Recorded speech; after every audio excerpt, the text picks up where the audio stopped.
You're listening to the oneofus.net podcast network.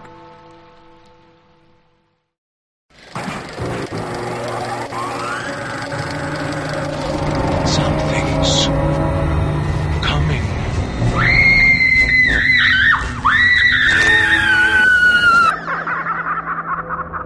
Stand by.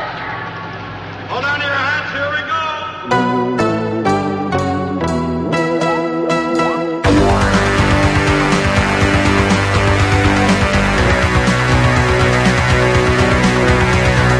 Welcome to the ScreamCast, episode 124.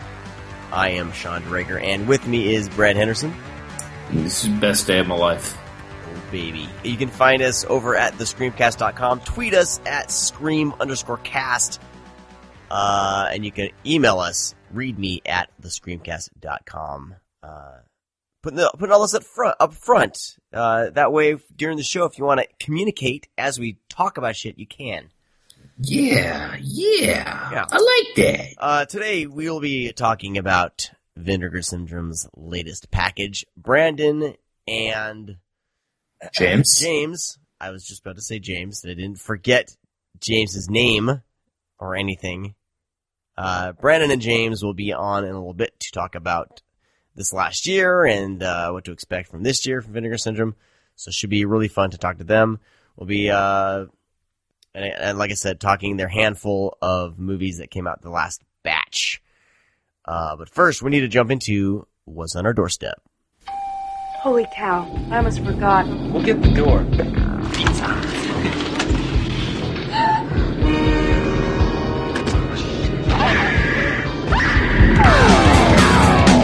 Oh, okay, cool. Oh, okay. Come on. Whoa, dude, no. I'll be editing that out probably. No, don't do that. No?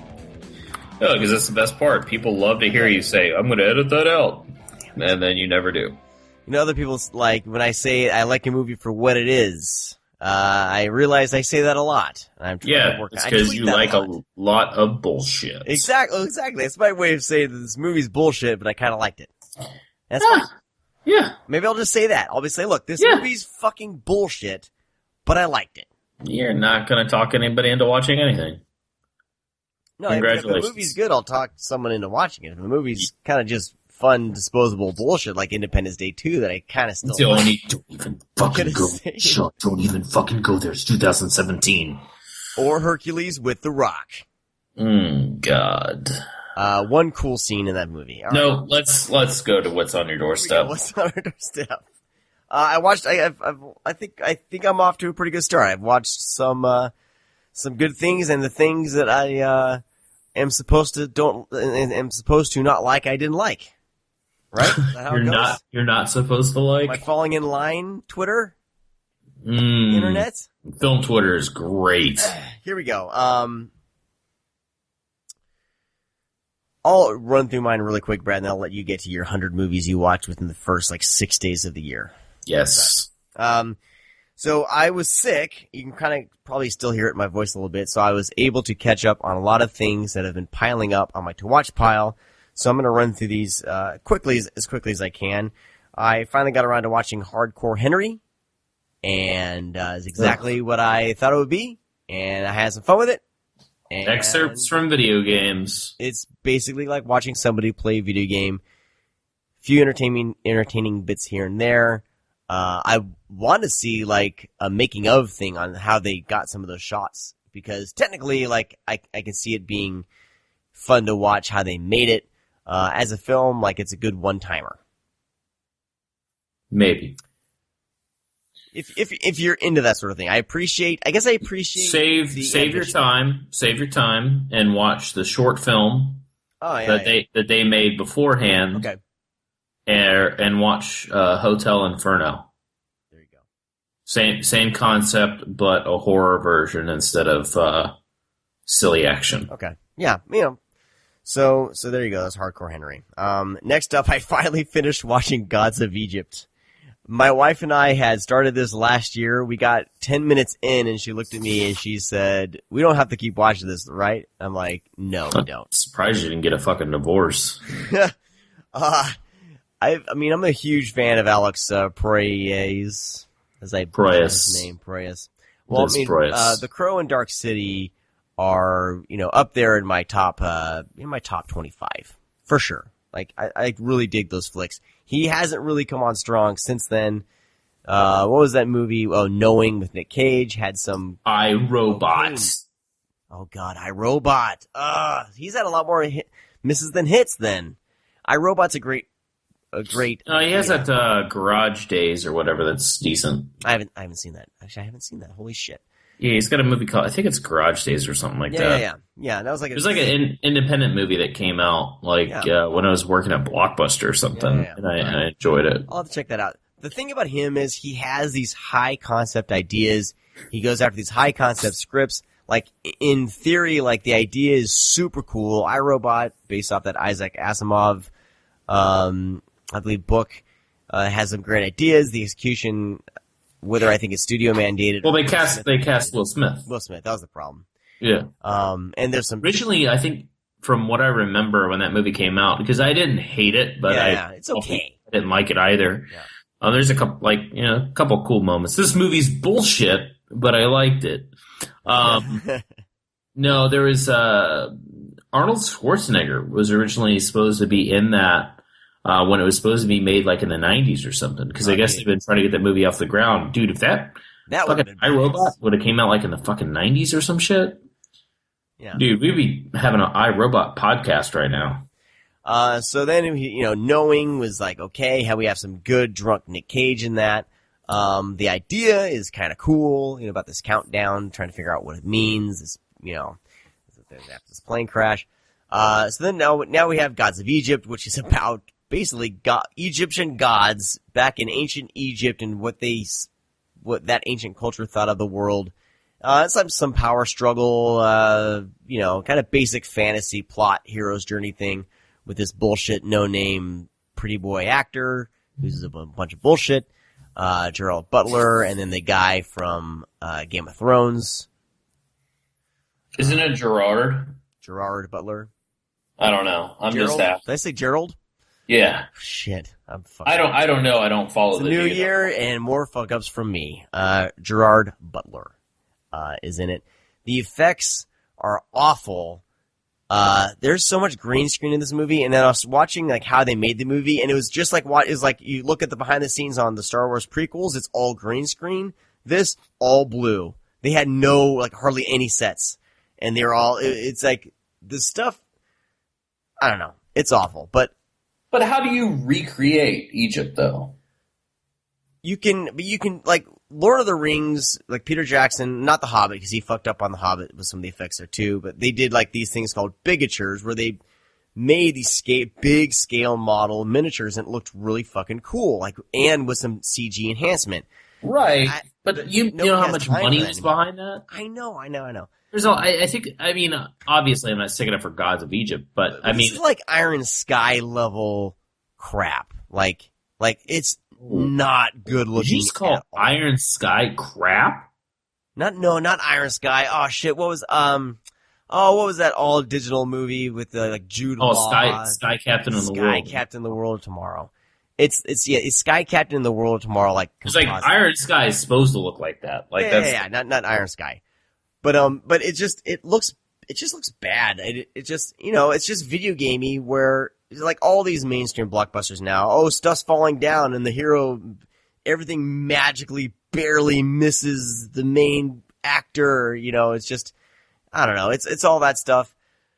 Batshit crazy idea with these gods that turn into like Transformer gods and there's a scene where it turns out the earth is flat and my dad probably busted a nut during that scene because he believes the earth is flat.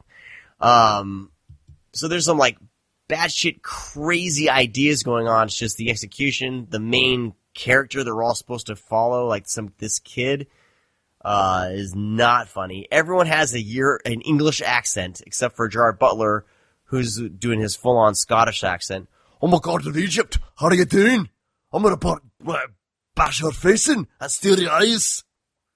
You do pretty good impersonation sometimes, And then everyone else is like, oh, hello, I'm an Egyptian god. Oh, hello, I'm the sun god. Oh, I kind of walk like a turtle a little bit and I pull along the sun. Oh, so they're smashing. We're Egyptian gods. It's basically, that's the movie right there. Wow, I think you could do a movie just with voices. You should do, like, voiceover work. So that was Gods of Egypt. Wow. It's streaming on Netflix for free if you're curious. Give it a look. But the more I think about it, the more it's some bullshit. Like I said, it could have been cool. Like, something happened with the casting or the story. I don't know. Some cool ideas. Yeah, if it was a totally different movie, it might have been cool. Yeah. Right? All right, what else you got? Next up, I finally caught up with Blair Witch. It's all right. Moving along. I'm not invested in the Blair Witch universe at all. I haven't seen it. You know that? You haven't That's seen the Blair truth. Witch? I know. That's like weird. It's all right. It's okay. It's okay. Couple cool ideas, cool scenes. One really cool kind of gag in it that I was like, I kind of like had to pause the movie and kind of look at, act like I was, in the room with the directors, with Adam Wingard and Simon Barrett. Kind of look around like, all right, guys, that was good. But I mean, it's a reboot basically of Blair Witch Project. It's formulaic, but it's all right. I caught up with John Hillcoat's 999, and a lot of people seem like they're doing really important stuff. Casey Affleck chomps gum like he's a frickin' camel getting ready to hock a loogie. You ever seen Matt Damon chew gum? Never seen anyone chew gum as like intense as Casey Affleck chews gum in Triple. Watch Dogma.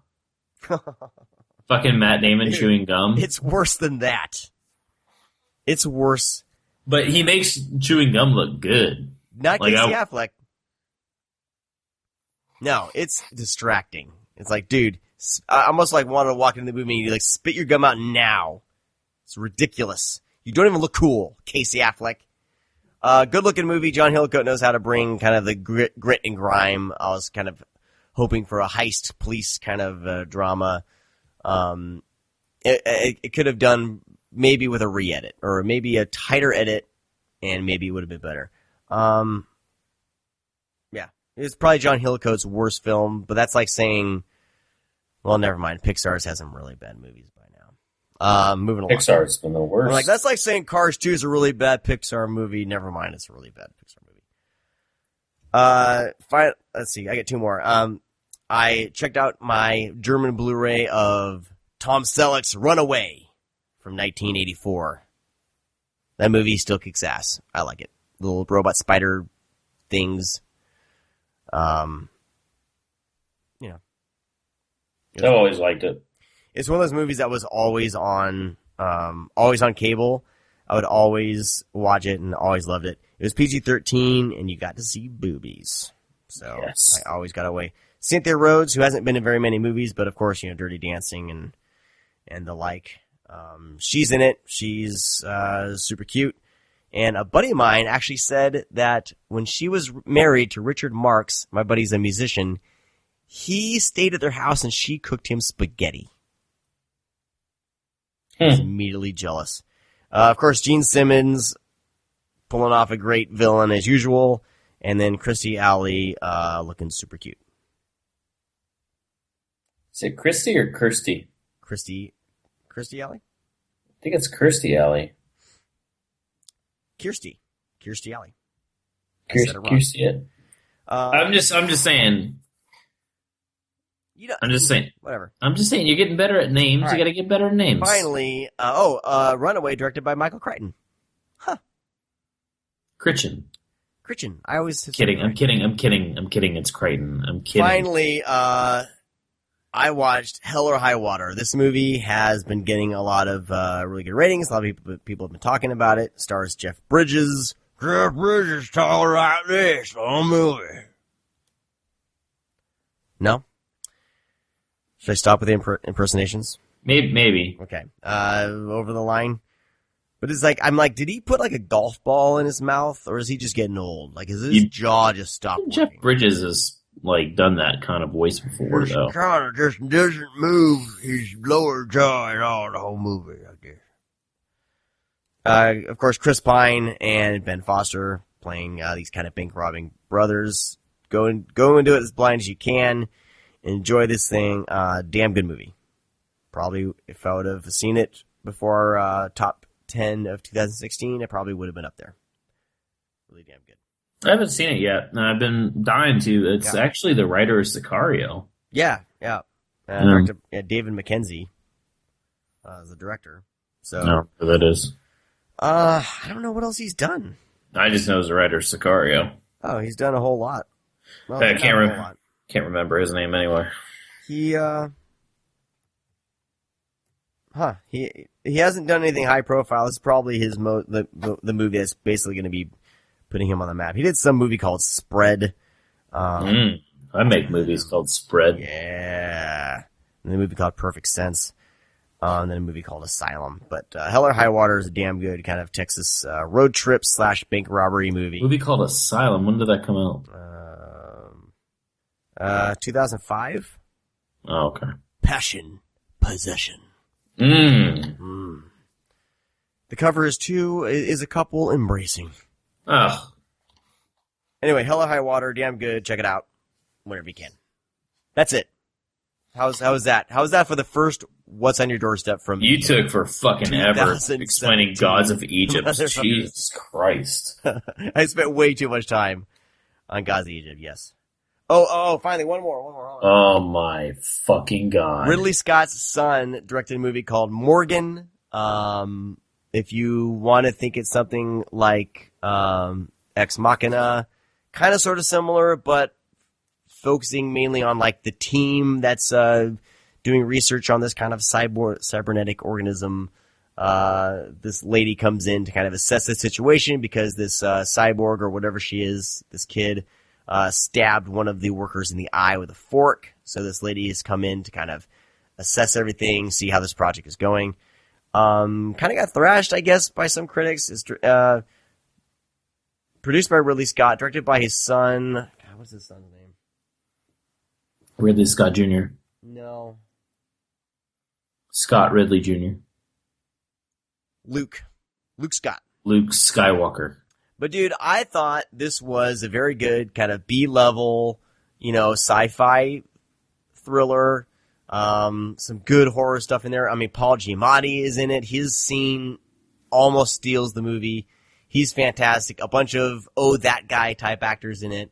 The redhead from Game of Thrones from season 1, who loves Jon Snow. She's in it, and I don't know, just a lot of really good actors. I thought it was really well done. I don't know, I could be wrong. So obviously, I recommended it, and then somebody hated it after they watched it. I don't know. I know a lot of people didn't like it, but for me, I really liked it. I mean, it could have been because I was in the middle of watching Westworld and all this, discussion on what is humanity and all this kind of stuff is going on in Westworld, and I just kind of almost treated this like a extension of that show. But I liked it, so whatever. I mean, I really liked it, but I don't know. Wow. Some people didn't. All right, go. Oh, wow. That's a hard act to follow.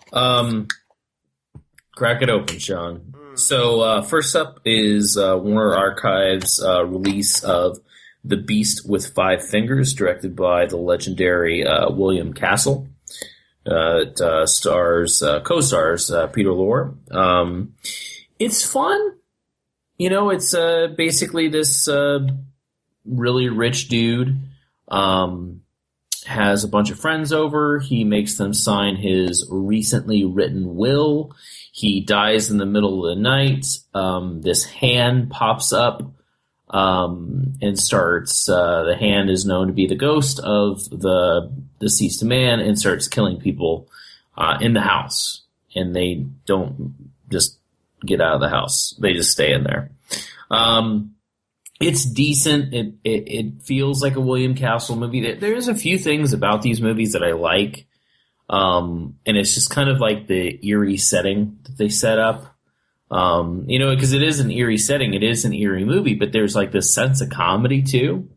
And I would give the movie like a 4 out of 5 except that at the end of the film, like, they break that wall, and, like, one of the actors turns and is like, you know, hey, this is going on. And it's like, wait, why? Like, I understand, like, that was like a gag back in the day, like, you know, to interact with your audience.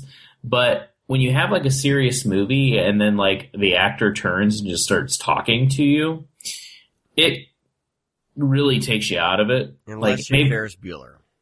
Maybe at the time, well, I mean, that's after the credits, though. But, like, you know, I guess he does it. No, through the movie.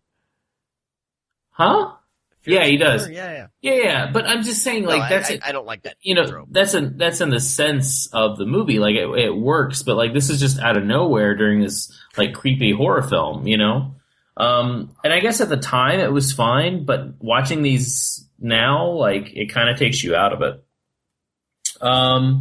Next up was another. Wait, no, this wasn't. Was this a William Castle movie? I apologize. That was not a William Castle movie. That was Robert Flory. Oh, Brad fucked up. Brad. Directed. Well, my next movie was William Castle, so I just transposed the names. I need you to relax. So William Castle directed this one. I always get confused because there's a few films that are spelled similar, but I want to say them differently because then when you say the title, it sounds like I'm talking about like the Bava film or you know the Felinski film. I think it's whatever his name is, but this is Macabre. Now I know that you say macabre, macabre, like, but this is actually. See, macabre is how I always say the Mario Bava film, or Lamberto Bava, one of the Bavas. But I don't know. But macabre. So we'll say macabre or macabre. William Castle did this. This movie I really, really enjoyed. It is about a doctor who's kind of frowned upon in the town because the word on the street is that he could have been there for his wife. She's recently deceased. He was hanging out with another lady having a drink, and then he came home and realized his wife was dead. They have a little girl. He had a little girl that passed away beforehand. There is the woman he was married to had a sister. She died like the year before. So all this like weird death surrounds this doctor guy.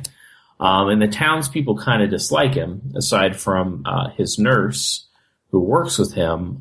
He gets a phone call saying his daughter is buried, and he has basically 6 hours to find her. And he doesn't want to ask any of the townspeople or any of the, because the police officer just like fucking runs up to him and like punches him in the stomach. And he's like, you know, basically you're scum of the earth, get out of this town.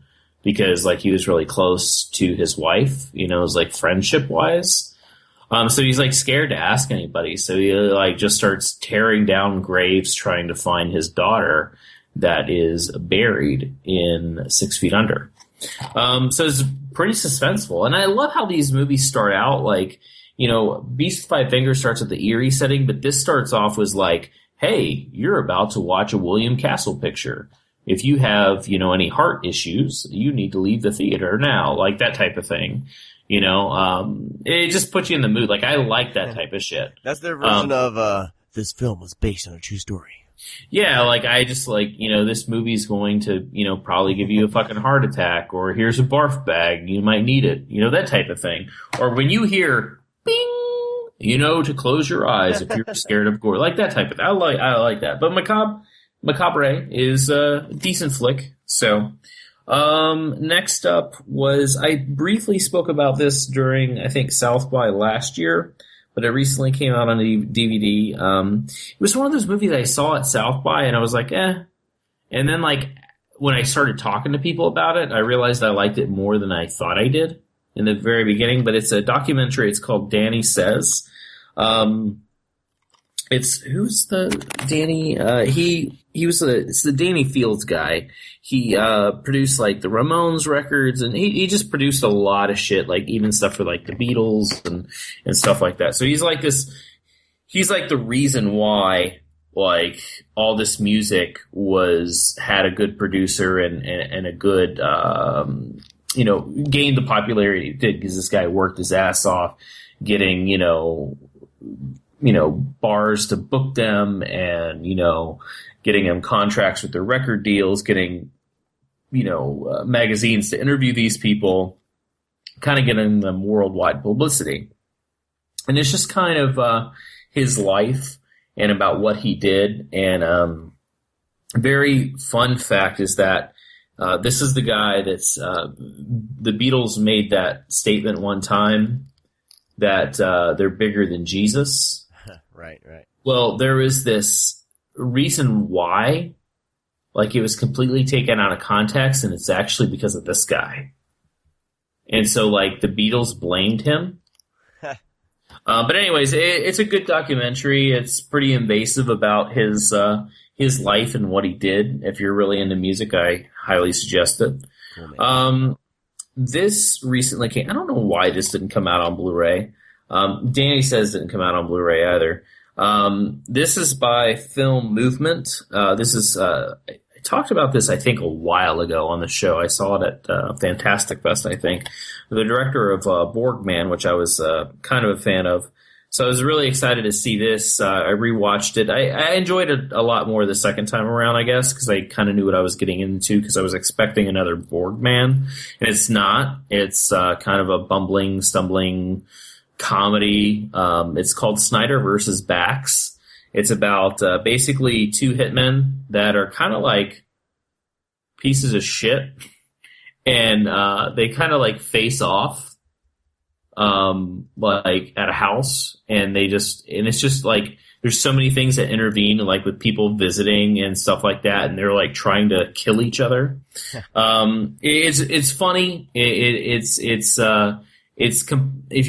If anybody has seen Borgman, which I know a lot of people probably don't know what that movie is, but it's nothing like that whatsoever. Just a lot of fun, just funny. It's a funny action comedy. It's not like intense with like shootouts or anything like that as far as comedy goes. It's just very like low key, like that type of shit. Okay. But decent. Companies everyone's bypassing Blu-ray and doing DVD or digital only. It's got to be just costing, right? I mean, I feel like Blu-ray is starting to. I don't think these movies sell that well. Yeah. I think they do probably better digitally, and DVD still sells, man. Crazy. This is like I even said. We should ask Vinegar Syndrome. Vinegar Syndrome says DVD sells outsells Blu-rays most of the time. So next up was, we didn't talk about this. I obviously won't spend much time because everybody knows what this movie is, but I got around to watching Arrow's Chud. Really great transfer, great job, way better than the Image, DVD. Just an all around fun movie, and Daniel Stern is fucking great. John Goodman, even his small little appearance in the film, he's great. It's just that ending with John Goodman I just love. But what's the guy that plays fucking Mr. McAllister in fucking Home Alone? I always forget his name. What's his name? Yeah. God damn it. John Hurd.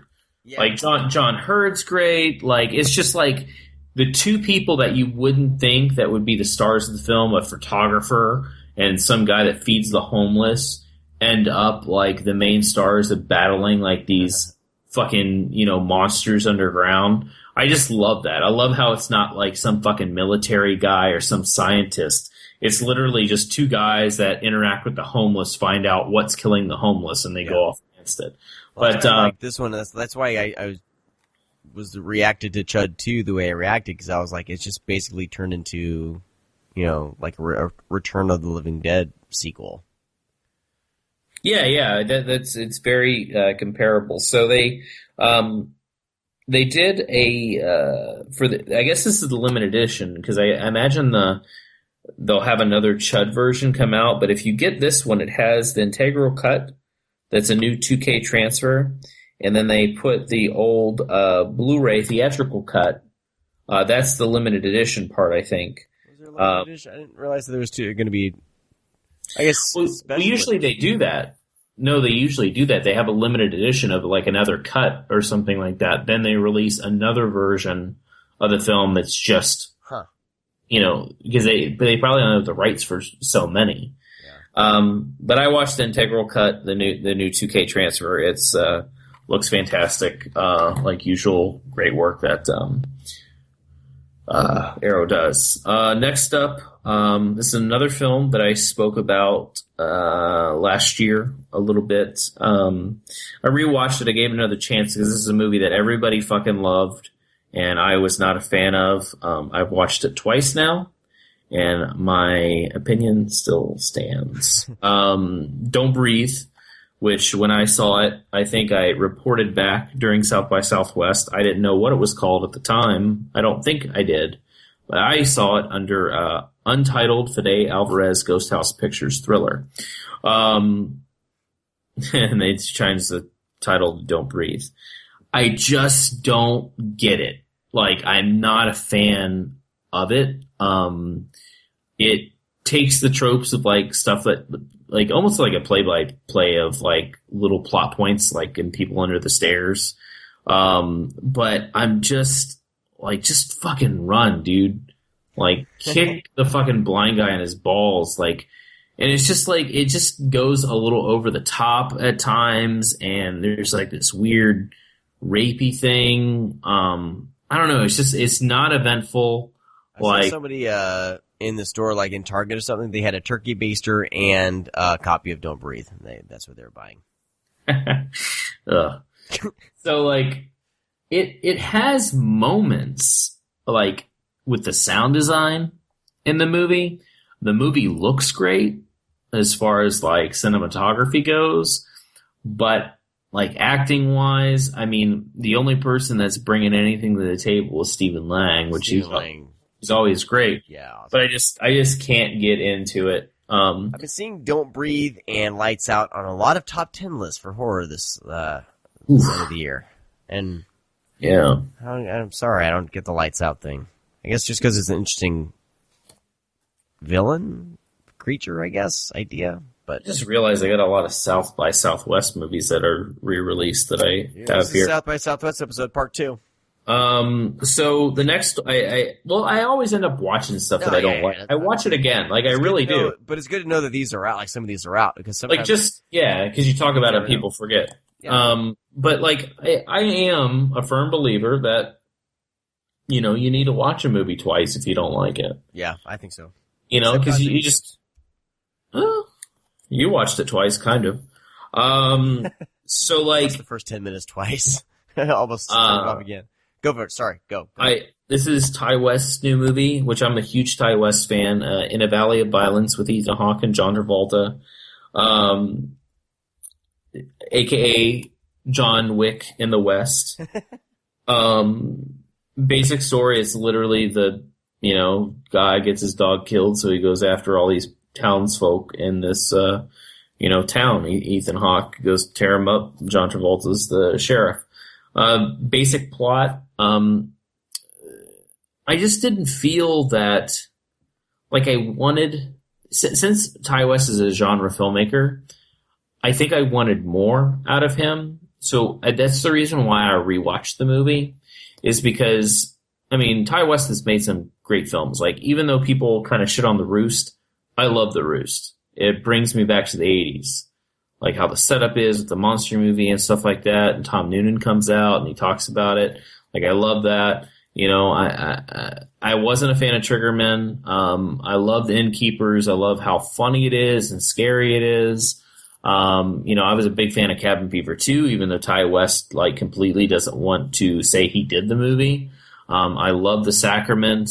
I'm a Ty West fan for sure. So I was really excited to see this. And being he's kind of a genre filmmaker, I was expecting maybe a little bit more from Western because he had a budget, The opening of the film is great. The credit sequence makes you feel like it's an old school spaghetti Western. And then it just kind of falls to the wayside and doesn't really do much. And I felt the same way watching it again. Like, I think I liked it a little bit more. But again, like, I would just, like, can you show me something new or something that, like, kind of a creative story in the Western setting, or do a standard basic story. Like, but I think that if I would have saw John Wick and I was starting to make, because they even talk about that, like, they were in, like, the script was approved and they were going into pre-production, and then they saw John Wick, and then apparently Jason Blum was like, yeah, don't worry about it. And it's like, maybe you should change something, because we just saw this happen, you know? And Keanu Reeves kicked a little bit more ass. But, you know, I'm not going to say the movie's bad or anything. It just wasn't for me. But it has its moments. It's got some great performances. You know, I just wish it had, like, a better soundtrack, stuff like that. I don't know. There's a lot of factors in that I just wanted more out of the film. Yeah. Next up was, man, this is a tough one for me. Extremely tough. I hate saying what I'm about to say, because I truly do. I am a Brian Bertino fan. I think The Strangers is one of the best horror films of, like, the 2000s. Like, even today, I still think it's one of the top horror films ever. Even though BJ hates the end of Mockingbird, I fucking love the idea of Mockingbird. I love Mockingbird. So when I knew he was doing another horror film called The Monster, I was like, oh my god, this movie looks like it was made for me. Dude, I did not like this movie at all.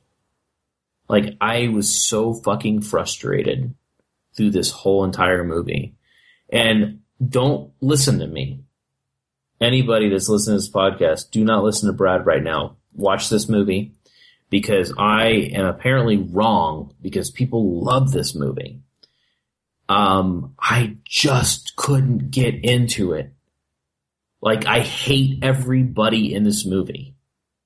Like, I have no feelings for everybody. I wanted the movie to end. I wanted everybody to die. I just didn't care. But people like it. If I say the title yet? The Monster. Okay. Special effects on The Monster, fucking incredible for the most part. At times it does look like they just took a guy and wrapped him up in a trash bag and made him slimy. I mean, it looks good though. I mean, you know what it is. You get to see it, fairly well. I just couldn't get into it. And the thing is that don't read reviews, because they're comparing it to another movie. And if you know what they're comparing it to, it gives the ending away. So, like, don't read reviews. I didn't. And then I watched it and I was like, what? And then, like, I started to read a little bit about it and I was like, okay, I'm right. I hate this. But man, I was really, really hoping, because I love Brian Bertino's work. So next up was Arrow's edition of Creepshow 2. Way better than what that shit was released in the UK. Who released that? Was it the UK? Was it released in the UK? Was it the UK edition? There's a US disc for Creepshow 2. Okay. It looks awful. My copy is somewhere in between the UK and Grindhouse Video store. Neat. Somewhere. I'm still waiting. So, Creepshow 2, I've been a fan of the series. I even kind of like part 3 a little bit. But Creepshow 2 is, I love the setup. I love the Savini character, who he plays the fucking garbage man, weird dude. I like kind of the tie-in story. I like the Chief Woodenhead thing. I love The Raft. I think The Raft is fucking outstanding. I think The Raft, out of all the Creepshow movies, The Raft is the best. Looks great. A lot of fun. I know that everybody's seen Creepshow and Creepshow 2. So pick it up. It's definitely worth your time, and they did a hell of a job on that special edition. I'll do these movies together. I got around to watching the editions of Phantasm Remastered and Phantasm Ravager, which I saw both of these films, obviously, before. But watching, I saw the remastered version at Fantastic Fest, saw it on the big screen, so I was, still excited to watch it at home. I feel Phantasm is like 30 minutes long. Every time I watch it, I feel it is so short. It moves so fast. It's so well pieced together. It's a batshit fucking movie, though, man. It's so crazy. Like, you try to explain Phantasm, it's just kind of fucking hard, but it looks so good on Blu-ray. Well go. Put this out. Of course, Abrams was behind the restoration.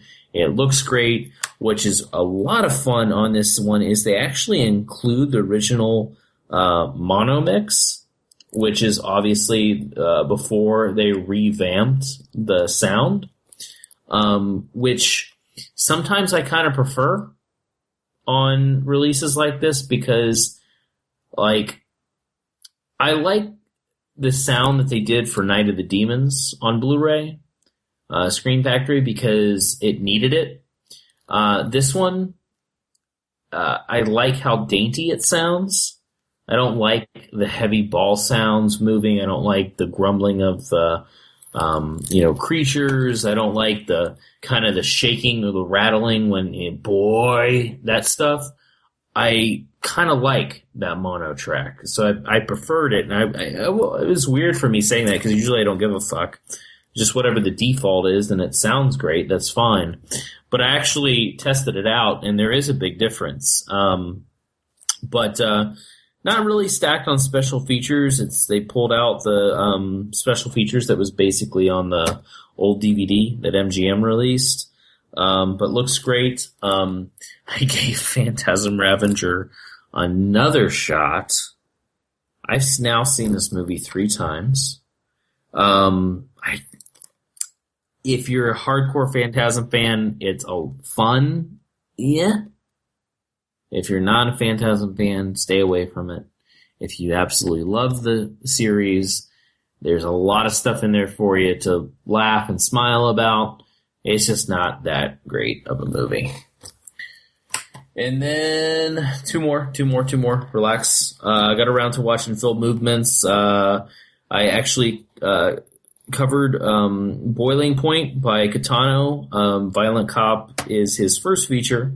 That is fucking outstanding, man. I saw this movie years ago. It's amazing that Kitano isn't fucking winning Oscars or has some giant statue of a great filmmaker. Fucking Kitano is so fucking good. It's absolutely ridiculous. How he brings a movie in. Violent Cop is his debut feature. And god damn, dude, it's so fucking rough.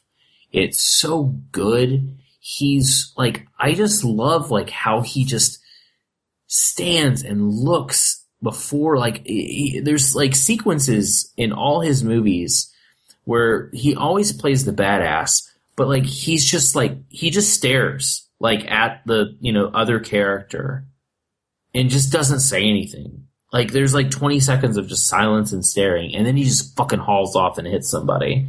I feel when that happens in his movies, even though he does it a lot, it gets me every single time because it's holy shit, he's gonna fucking blow up. Something's gonna happen. And I love, he's gotta talk to his actors and be alright, look, I'm just gonna fucking hit you. And we're not going to make it look like it's fake. There's not going to be a stunt double. I'm going to fucking hit you 30 times over the period of the next 5 minutes. And it feels like those actors are yeah, I guess so. All right, let's do this. Because, dude, when he fucking hits people, there's a sequence in a bathroom where he just keeps slapping the shit out of this guy. And this guy's face, and it's one take, and this guy's face is getting so fucking red. And you can see the blood vessels and it's starting to bleed. And it's there's no special effects right now. There's no makeup. He's literally slapping this guy in order to get that scene that they want.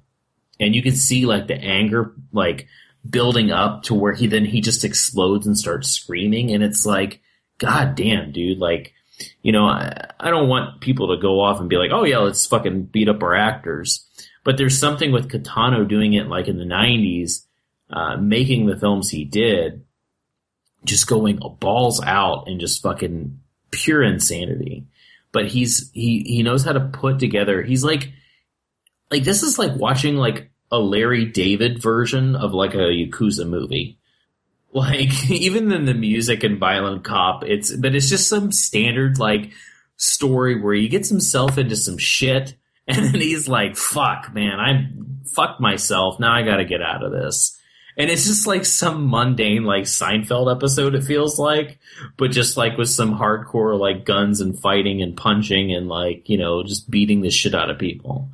But Film Movement released Boiling Point and Violent Cop. They did such a good job. The artwork is funky as fuck, though. Man, the artwork on these is weird. But there's some really great, in-depth, invasive documentaries on the discs about, Takeshi Kitano is just known as Takeshi Beat Takeshi Kitano, whatever you want to say. You know, he's got a man of a million names, but like when you see him, you're like, holy shit, I know who that is. But just everybody knows him from fucking Battle Royale. He's the fucking announcer, in MXC. So great job by Film Movement. I really hope if they're putting out Kitano films, they put out everything, because his movies need to be seen. And his new Outrage movie is coming out this year. So that's a trilogy, people. So Magnet released them, Outrage, Beyond Outrage, and then I forget what the third one's called. And the last but not least, this movie probably would have made my top 10 of 2016 if I saw it beforehand. This is one of the best zombie movies out there, at least top 10. Was getting a lot of buzz. Train to Busan. Dude, it is fucking intense. It is great. It's got great characters. It's got great camaraderie. It's got people joining together because they don't have a choice to overcome this huge fucking obstacle. It takes place entirely, mostly on a fucking train. Like, and there's a couple, scenes obviously where, there's not a train involved. But dude, it's like that, like Snowpiercer, like when they're going from one train to the other, that's kind of what this is like. And dude, and it's just like a fucking train full of zombies, and you're like trying to get through like these, these, what do they call them? Fucking trams, cars, box cars, trying to get from one car to the other. But it's so great. And I know that people are talking shit about the melodrama. I don't really care for melodrama in horror films, but when you care about the characters, like everybody in this movie, like for the most part, like is the stars of the film, you just really love and you get so attached to them. And the father-daughter characters are great. The husband and wife, or the wife's pregnant. That's fucking great. The baseball team is great. Like, it's just like everybody is just so likable and lovable, and then like the catastrophe happens and you just watch them all work together. Like, I love movies like that where no one knows one another, no one's friends, and it's like, hey, this is happening. Can I be your best friend? Sure. Let's go kick some ass. Like, that's what I love about it. And it's super intense. It's a 2-hour zombie epic. The melodrama's great. I love it so much. It like, usually in horror films, we watch a zombie movie and it's just zombies attacking, and it's a lot of cool gore, some great action sequences, lots of running, very eventful, and then it ends. That is this movie, but also attaches you to the characters, so you fucking care. I love zombie movies, but I also like good characters, and I like to be attached to them. And Train to Busan does it perfectly. It's excellent. Go see it. You're saying this is like a Walmart exclusive, right? Well, I've only been able to find like the the Blu-ray to be pre-ordered at Target. I keep checking on Amazon and I can't fucking find the thing, and I'm not sure about Best Buy. I don't really. Yeah, it should be out soon. So I'm assuming it's Wilgo, so it's definitely going to be. It's going to be wide. It's going to be at Best Buy. Yeah. It'll be everywhere. I just think for some reason it's hard to find the right thing to pre-order right now. But I'll be picking it up. But that's it, man. That's my what's on your doorstep. Oh no, it's not. Sorry. Oh God, I'm so sorry. Pulling a Sean. Yeah, because I forgot, because you reminded me of actually, Letterboxd, because I watched some, on-demand stuff. That was all like Blu-rays and stuff. So real quick, I watched, ABC's of Death 2, which is, the M competition of all the M's that they had. Was it like 2.5 or something? Yeah, ABC's of Death 2.5. It's okay. You know, it has some, like, it's actually just like the other ABC's of Death. It's got some great ones and a whole lot of bad ones. But M for Mailbox is really great. M for Magnetic Tape, well, they're all M. But Magnetic Tape and Mailbox are probably the top ones. Those are really great. But they start off with Magnetic Tape, so it kind of blows their load early. And then I got around to watching, this is going to be summed up in just a few sentences. I watched Sausage Party. It's one of the worst things I've ever seen. It's stupid because it simply relies on food, comparing with what am I trying to say here? I guess it's not going to be a few sentences. It's just lazy because it takes the food and just kind of makes it. What do I want to say there? I'm just drawing a blank. It's just cheap and lazy because they. It's not clever. Like no, it's not. It's not clever. But I what laughed a few times, but like they just take like your normal Seth Rogen stoner humor and kind of throw it in with hot dogs and buns and stuff, which none of them would really know what the hell any of that stuff is anyway. Like there's like no, but it's not that. It's just that they. I don't know. It's just. I can't think of what I'm lazy. I mean, I when I first saw it, I laughed and I latched on to the idea. I think more than the overall thing. Like, but after I watched it all the way through, I kind of digested it in my brain and I laughed a lot. But there's not a whole hell of a lot holding that thing together, and I'll never watch it again. Oh, dude, it's fucking terrible. It wants to be because it uses like. It relies on racism. Yeah, there's that in order to be, which I'm fine. I'm not like offended or anything, but they rely so much on racism and stuff like that to fuel the like behind the movie, and it's just like, man, it's so fucking lazy. Like, it's just lazy writing. It's not. It's like, oh, we have a taco, so guess what? They're all Mexicans and they don't work. Ha ha ha ha! And it's like. I don't know if that's funny, man. Bagels Jewish. Yeah, like, oh my God, we're bagels. Like, we have a bunch of money and we work all the time and we're not going to give you anything. We killed Jesus. And it's like, that's not funny. Like, wow. You use racism tropes in order to, like, I just don't get it. Like, did anybody like Sausage Party though? Like, I feel like it came out and then like no one fucking cared. The trailer was fantastic. I was all excited about it. I think once everyone saw the finished thing, it was kind of like, okay, well, I mean, some people liked it, but it's like it could have been.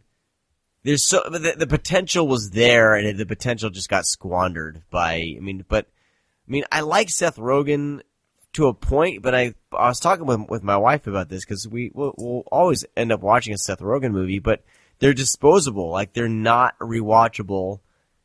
With the exception of a couple, like there's the one where he plays like that mall cop, which is actually really good. Yeah, I like Observe and Report. Report, and then I love Superbad. I mean, I know that's not him, but I mean he wrote it. But when he's teamed up with the writer of Superbad, I feel like Evan Goldberg. But they wrote this together. Wrote this too? Shit. Yeah. Yeah. Okay. I don't know. It's just.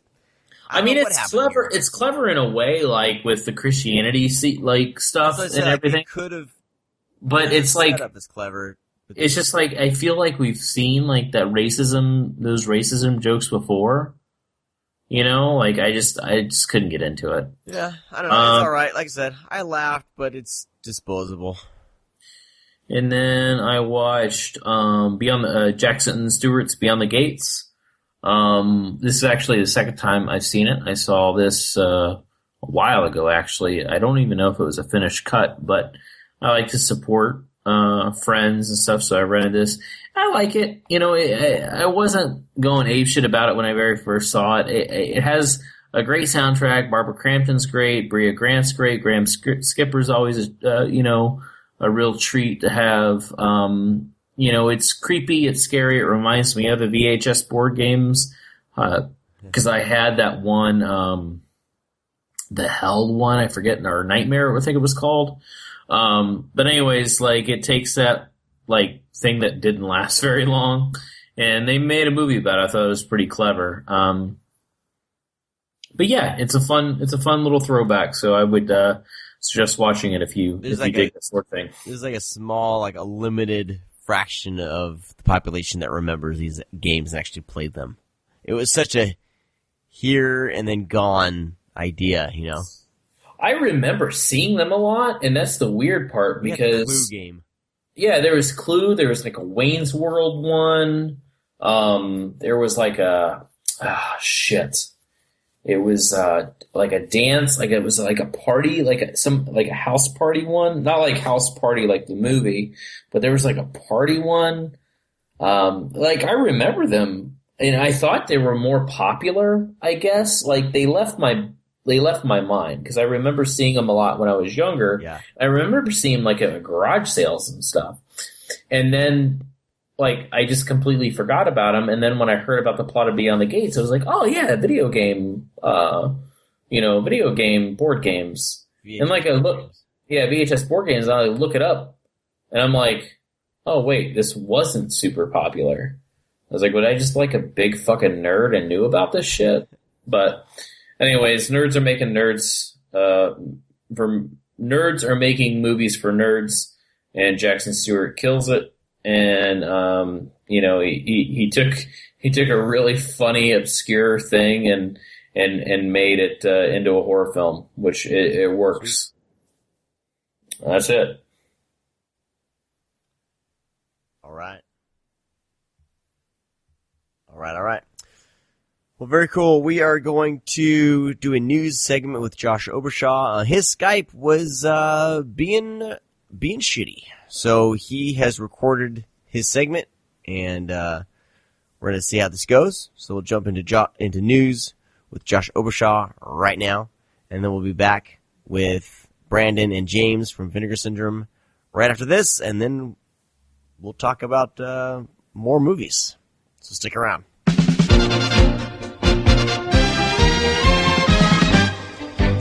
Happy New Year, ScreamCast listeners. This is Josh Obershaw with the news for the first week of 2017. And this first week was sure a busy one. We've got new updates, new announcements, tons of new stuff. So why don't we just get right down to it? And I'm very pleased that this is the first news item to share with you. Everybody's favorite killer doll, Chucky, is back. The 7th film in the Child's Play series, entitled Cult of Chucky, is currently being filmed in Winnipeg, Canada. Features the return of series creator Don Mancini in the director's chair. He's also writing the new film. Brad Dourif is back, of course, as the voice of Chucky. Fiona Dourif is returning from Curse of Chucky. And we also got returning franchise veterans Alex Vincent and, of course, Jennifer Tilly.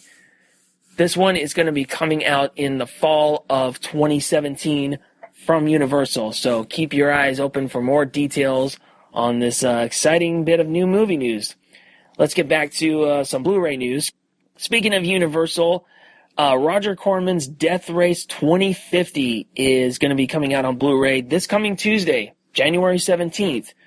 It's going to feature an appearance by Malcolm McDowell, and taking over the role of Frankenstein, who David Carradine famously played in the original Death Race, is Manu Bennett. And if you're a fan of the TV show Arrow, he played Slade Wilson, aka Deathstroke. The special features for this one, The Making of 2050. This featurette goes behind the scenes of Roger Corman's Death Race 2050 to explore why, over 4 decades later, the original Death Race 2000 has been remade, including what made this project appealing to cast and crew, what changes have been made, what fans of the original will still love. Discover the movie magic behind the deaths, stunts, and of course, the cars, including interviews with stars, director G.J. Etchterkamp, I hope I said that right, and Roger Corman himself. We also got Cars, Cars, Cars. Go on the set with the drivers of 2050 as they introduce their one-of-a-kind killing machines, Frankenstein and his monster, Perfectus and his piece of art, Tammy and the Tank, Minerva and her soundbox, and ABE. Also, the look of 2050, an insider look at how the film's visual style came together, including how shooting in Peru helped set the tone for the picture and how the costumes became the stars in and of themselves. So once again, Death Race 2050, that one is coming out on January 17th. Next up, we have a long list of stuff from Shout Factory. We're going to start with Shout Factory proper. They got 2 cult action classics coming out on Blu-ray. The first one is a standalone Blu-ray of 1984's Exterminator 2, starring Robert Ginty. That one is scheduled for release on April 25th. They are also going to be releasing on April 11th, get this, Never Too Young to Die, starring John Stamos, Vanity, Gene Simmons, and George Lazenby. Now moving on to Scream Factory. We got a couple of updates to share with you. The first one is concerning Dead Time Stories, which is coming out on February 28th. We got the final list of extras for you. We have a new high-definition transfer from the original negative, audio commentary with writer and director Jeff Delman, I Like the Grotesque, an interview with co-writer-director Jeff Delman, interviews with and actors Catherine DePrume, Melissa Leo, and Scott Valentine, The Black Forest, an alternate cut of the first story, deleted scenes, theatrical trailers, and still gallery. Also, we have an update on Tales from the Hood. This one is going to be coming out on April 18th. It will be a collector's edition, and the front cover art is going to be by Joel Robinson, who, of course, did the new covers for Texas Chainsaw Massacre 2, Serpent in the Rainbow, and Black Christmas. Also coming from Scream Factory in April, Invasion of the B-Girls. That one is set on April 4th. The Vampire is coming out on April 11th. Also coming out on April 11th is Demented, starring Harry Reams. Coming out on April 25th, we've got The Screaming Skull and I Buried the Living. So there are your Scream Factory updates. Next up, we're moving on to Kino Lorber. They're Playing with Fire from 1984, starring Sybil Danning. That one is coming out on March 28th, and the extras for this one include HD transfer, interview with Sybil Danning, an original trailer, a trailer gallery, and optional English SDH subtitles. Oh, and get this. Kino is also putting out Octoman on Blu-ray. That one is scheduled for early 2017. We don't have any other news for that one just yet. Moving right along to 88 films. First one I want to mention is 2019, After the Fall of New York. This one is scheduled for release on March 27th.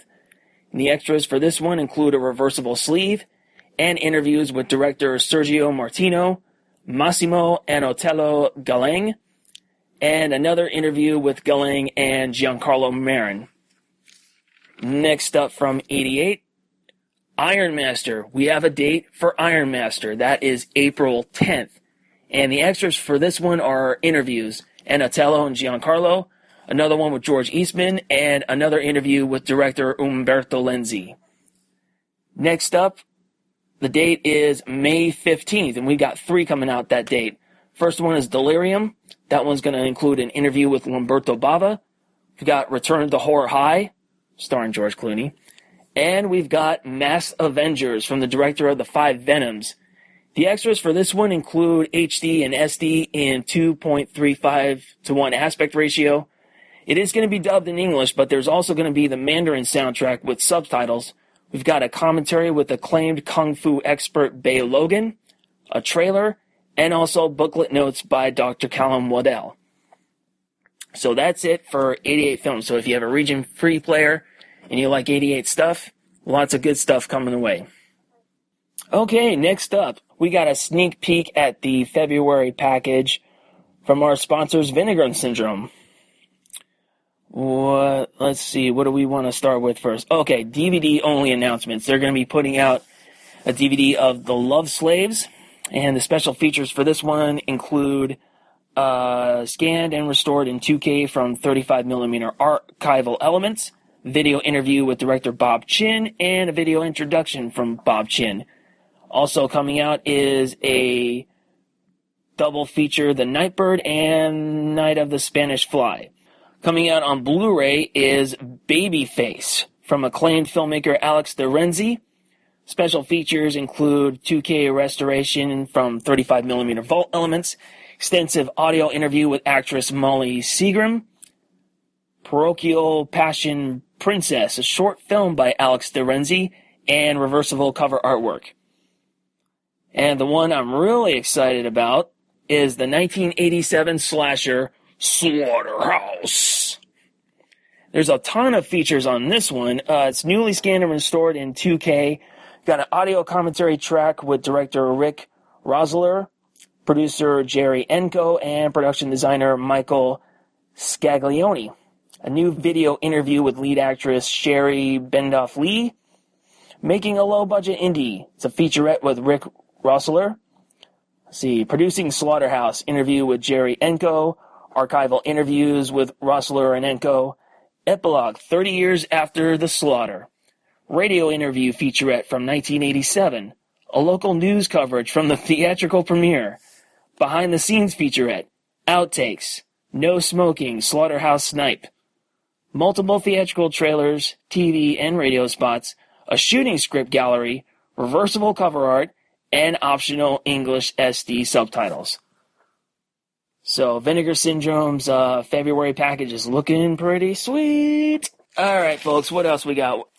I got a couple of short little bits I want to share with you. Dark Sky Films is going to be putting out the sequel to Stakeland 2, on Valentine's Day. Magnolia is going to be releasing The Eyes of My Mother on March 7th.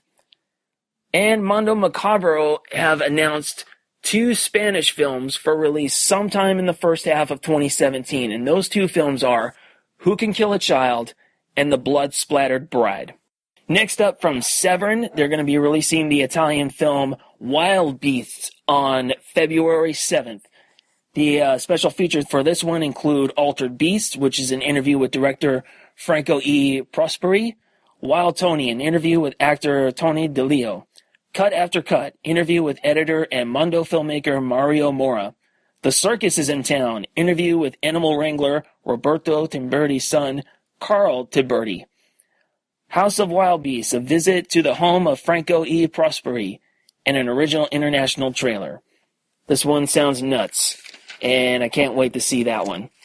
Next up, Scorpion releasing. First of all, I just want to let everybody know that the film Don't Go in the House is now available on Blu-ray for purchase at www.roninflix.com. And if you go to that website, they also have Happy Hell Night, Slaughterhouse Rock, and The Hills Have Eyes 3, also known as Mind Ripper.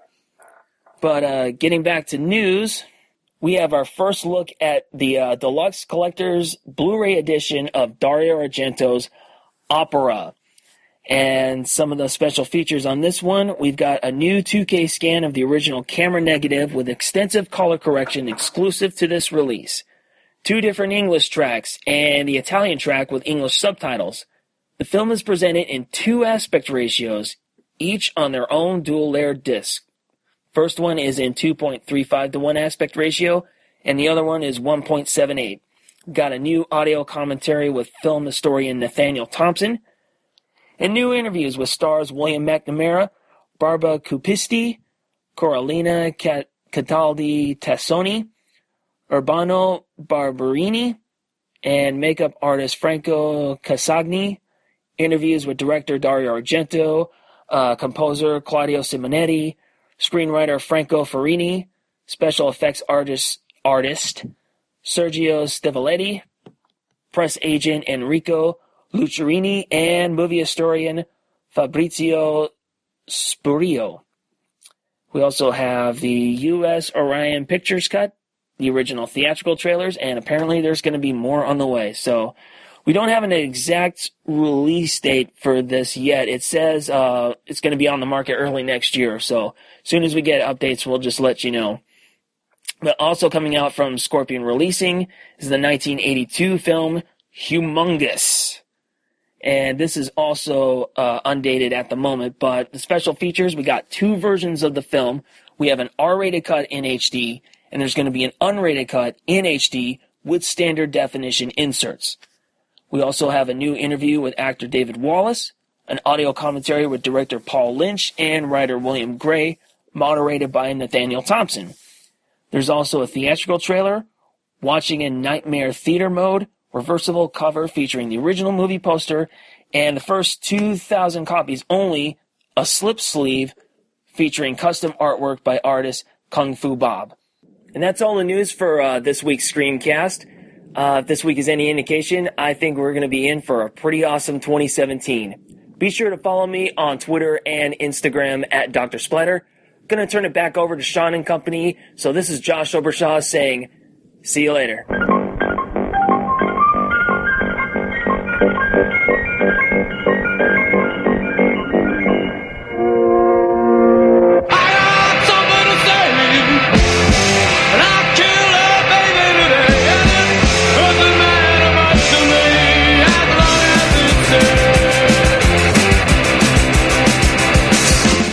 And joining us on today's episode, we have the gentleman from Vinegar Syndrome, Brandon and James. What's up, guys? Hey. How's it going? Good. It's going well. Thanks for asking. Happy New Year and all that general stuff. Yeah, same to you guys. You guys, I think, you guys keep topping yourself every year as far as Vinegar Syndrome releases. I think this last year, 2016. Not just because you released Jack Frost on Blu-ray, but there's other releases as well. But I think 2016 was a strong year for you guys. How did you guys feel? Yeah, it was a very crazy year. We didn't sleep a lot. No, yeah. especially near the end.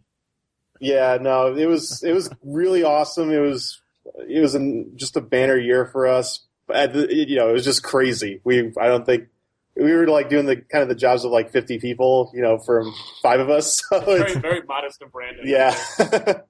No, but it was awesome. It was worth it. And yeah, we're just glad the releases came out as awesome as they did and as well received. And, especially the stuff like Jack Frost and Undertaker but also, earlier on, we got all the Dolomite films out. We got some, really big X-rated films out like Taboo, so it was just a crazy year, and next year looks even crazier. Yeah. So any of your personal favorites from this year, something that you enjoyed, maybe everything from the rights situation to restoration to releasing it to seeing people go off about it. Well, what was one of your favorite releases for this year? Both of you.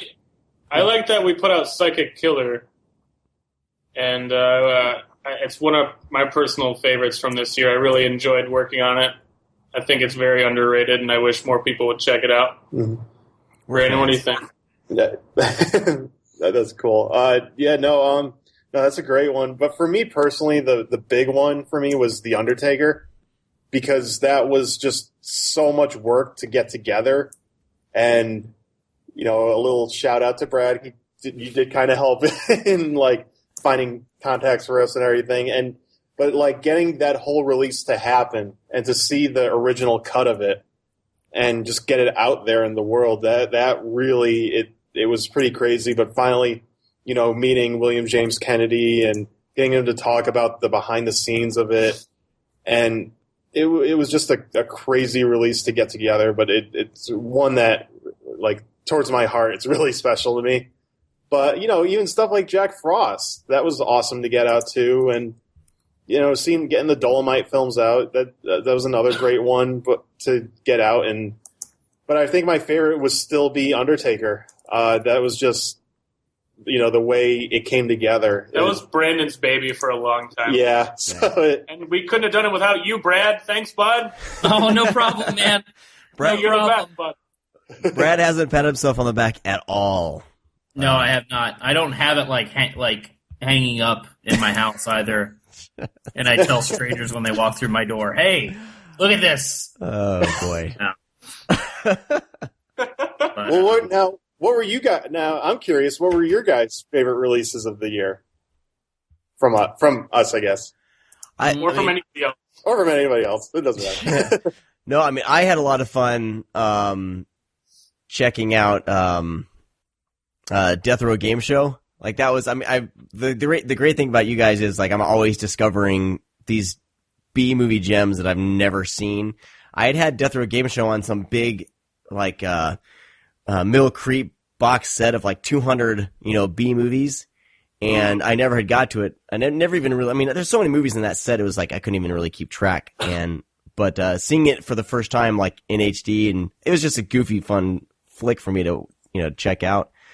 This is one of my favorites, for sure. And then, of course, getting more Linnea Quigley on Blu-ray was a highlight for me, as with Nightmare Sisters and then Murder Weapon and Deadly Embrace. But Murder Weapon, I feel, is very underrated. Like, it's a lot of fun. If it had, I think, like 2 or 3 more kills and kind of went in that direction, I feel like it would have been like kind of a little gory masterpiece. Yeah. It had Michelle Bauer too. Yeah. No, it came. But I love it. Yeah, those. I mean, we are doing Witch Trap next year, and we already. I think you're interviewing Linnea Quigley soon, or it already happened. But yeah, we're gearing up for that one, so that's going to be another great Linnea Quigley one. And I think we're going to have a few more next year to do. Brad, how about you? What was a couple of your favorites? I mean, I mentioned Jack Frost already. Like, I've just have we talked about Undertaker yet? A little bit. No, I think my favorite was Nightmare Sisters. Yeah, just because I grew up with that one.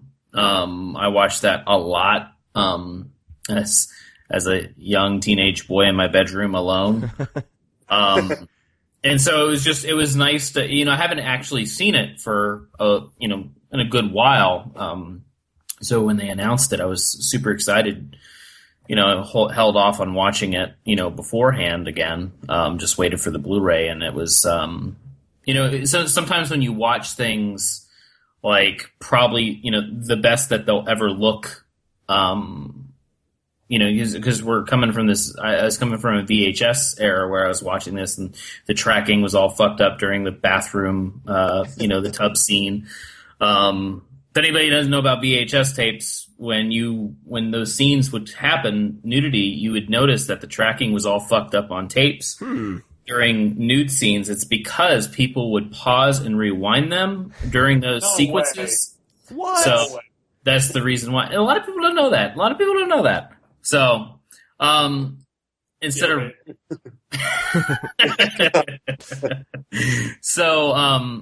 watching it for the first, it feels like watching it for the first time almost again when you're watching it, as like how it's originally presented rather than seeing it in a theater or anything. Cause I was too young and of course those things weren't playing near me and nobody would take me to go see those things. But watching them on Blu-ray, it's definitely brings back memories of when a much simpler time, I guess, of the VHS era. And I definitely remember seeing Nightmare Sisters, the I guess you call it the clothed version on Up All Night on USA, and that's kind of where it came to me, where I was like, oh wow, I definitely remember seeing this back then. And did you guys watch Up All Night? With Ron DeShear? Yeah. Yep. I didn't. But yeah. Dude, the best. I just love Nightmare Sisters for a lot of reasons. I just love how Michelle Bauer just goes from like the fattest chick in the world, not even like fat. Like they didn't do any prosthetics or anything. They just like put pillows under her hoodie, Yeah. and then she takes her clothes off and is suddenly the most beautiful woman in the world. It's a big crazy transition. It's fantastic. And Linnea Quigley's, hillbilly teeth. Yeah. Oh yeah. Sure. Biting members off. That's like beaver teeth, man.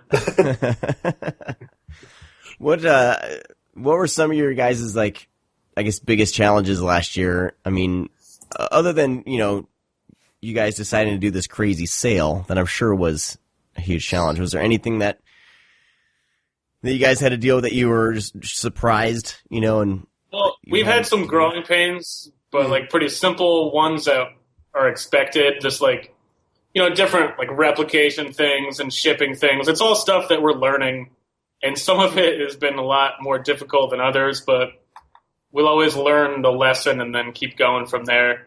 But you're going to expect that when you're growing a business and trying a lot of new things. But yeah, it was mostly just the sale that haunted all our dreams. But that was an interesting 2 weeks of our lives, man. It was an awesome one, and we can't thank our fans enough. But yeah, it was insane. Did it I guess go off better than you expected? I mean, were you? Yeah. It was ridiculous. Yeah, it was 3 times as many orders as we were expecting. So we all just kind of like went to the office for 2 weeks and didn't leave. Yeah, we just slept here. And I just ate a lot of terrible pizza, but it was still pretty good. But no, it was great. We learned a lot of things. We're gonna do some things differently for next year, and really, I guess, be a little bit more on it. So, but it's better than the website crashing. So that was a lot of people forget the first year. That's why we'll never do a countdown on our website again. Well, those big ass canisters we sell? Yeah. We sold 5 times as many this year. So and then people are ordering like 40 or 50 things to put in something. That would never fit in the canister. Yeah. I loved seeing like pictures of those arriving on people's doorsteps. It's just dude, the FedEx guy hated us. Hated us so much. When he come in, there'd be like 30 of them. He fucking hated us, dude. Oh, I hate that job. Oh, yeah, he would say that. He'd be like, he'd show up and be like, I hate this job. I got to get a new job, dude. New year, I got to get a new job. All because of those grindhouse canisters that would say like, I don't know, Teenage Fantasies 3 or whatever. I don't know. 3 Ninja 12 or something. I pissed off the FedEx guy this year by ordering a friggin' 14-foot trampoline. Ooh, that's a good one. Nice. Yeah, and Walmart accidentally shipped 2, and I was honest and had one shipped back. So he had to come back. I was waiting for him just to go like, man, just keep it. Yeah. That's actually the case more often than not. I know. I was surprised. I was surprised, but yeah. Actually, one of the people in this company, I won't say their name, but they lived in Chicago for a while, and they had this problem with FedEx where somehow their address would get FedEx returns. So they get like 3 broken vacuums, and they had to sign for each one, and none of them would work. And then you get probably like 5 or 6 of those things a week. Nice. Like a broken sink. One thing I've been wanting to ask you. I don't know why it's so funny, but that's amazing. One thing I wanted to ask you guys was about Candy Tangerine Man and Lady Coco, that release, because that was obviously like a print that was pretty beat up, and I actually really dug the the kind of grindhouse feel of that. But did you guys get any feedback or people complaining about that, or did you let it? I think there was a little tidbit of something before the movie started, I believe. Yeah, but is this one of those things where there's like only so much you guys can do? Exactly. It's one of those things where even if we had like the wherewithal of like a great company like Criterion has, it would still take us to a couple years to fully restore this print, which unfortunately Candy Tangerine Man and Lady Coco, they were the only prints around. And Matt Simber, he did an introduction explaining this too, how he had I think he had gone to Europe or he'd gone traveling, And when he came back to pick up his negatives, they said, "Oh, we couldn't get a hold of you, so we destroyed them." Yeah. Which was as terrible as it sounds, it was way more common than people like to think about. So yeah, the negatives are believed burned up or destroyed for both films. Wow. So it was the case where, and those prints we got from Matt Simmer, he's like, "This is literally the best I've seen them." And everywhere else had, they were blood red or just even more destroyed. So yeah. And the feedback has been pretty positive though, even with all the damage and everything. They like that we did put these films up. These films are on the rare side, so but it worked out. It really did. But that's another thing I wanted to add. James talked about learning the shipping and the growing pains. I think we really learned still learning more about restoration and culling different film elements and doing the best we can be with all the different restorations. That's a growing process as well, and we're getting some new tech in. We're getting, some other new stuff to work on as well. And I think it'll really come together within the next couple of years. Well, you guys are in, as far as I know, like a rare position where you guys can actually do the restorations yourself, right? I mean, do most companies farm this stuff out? Other than, I guess I would assume other than like Criterion, but I'm not sure that side of the business. Well, it all depends too. I mean, we're really unique in that we have a film archive, we have the film scanner here, we have the restoration tools here, and we can re-release the films from here, basically, which is a really rare thing where you have all those together. A lot of companies they have to send out to get them restored at these major companies, or a good example you did mention Criterion. Yes, they do their own restoration, but if they're getting a film from Europe who it's going to be scanned in Europe, they're probably going to have the restoration done in Europe as well. It just makes sense. And if you want to hear a horror story, yeah. Some people, what they do, I'm not going to mention anybody's names because I'm a nice person, but some people, they get their restoration jobs done in India, and what they do is they get like 100 people in a room, and they chop it up where each person gets like a minute, and then they spend a whole day on that 1 minute. And then at the end of the day, they all put the film together, and the film's done in a day. But they get paid like, $5 or something. We have no idea what they get paid, but it's probably not very good. Yeah. But Trump's going to fix all that. I don't know. All right, we're going to stay away from that. But whoa. Say that Vinegar Syndrome is made in America. 100%. All restorations and scans made in America. Unless we have to get European films, and that, we'll do that. Right. I'm assuming that's the case with a lot of them. I'm sure there's certain films that you, I guess, would license. Even if you license them out, do you guys try to get the negatives and do all that yourself? Yeah, as much as possible, we'd want to get the negatives, here and everything. And sometimes that's just not possible. Like if we get these, if we do get a European film and we'll want to have it fully restored and everything, we might not be able to get it shipped across to here. But we might be able to control which lab it goes to and say, okay, this is a really good lab. They have very similar, it'll come out similar to how we would do it. So, this is the one to use, stuff like that. Mm-hmm. It hasn't, we don't really have like too many European films in the pipeline, but, just as a hypothetical, that's what happens. But we've been very lucky with getting our elements to us, and directors and rights holders, they've been very forthcoming and very, we've been really good with the material and showing what we do with it and keeping it clean and getting it back to them as soon as possible as well. When necessary, we will work under time crunches to get it scanned in time and get it back out.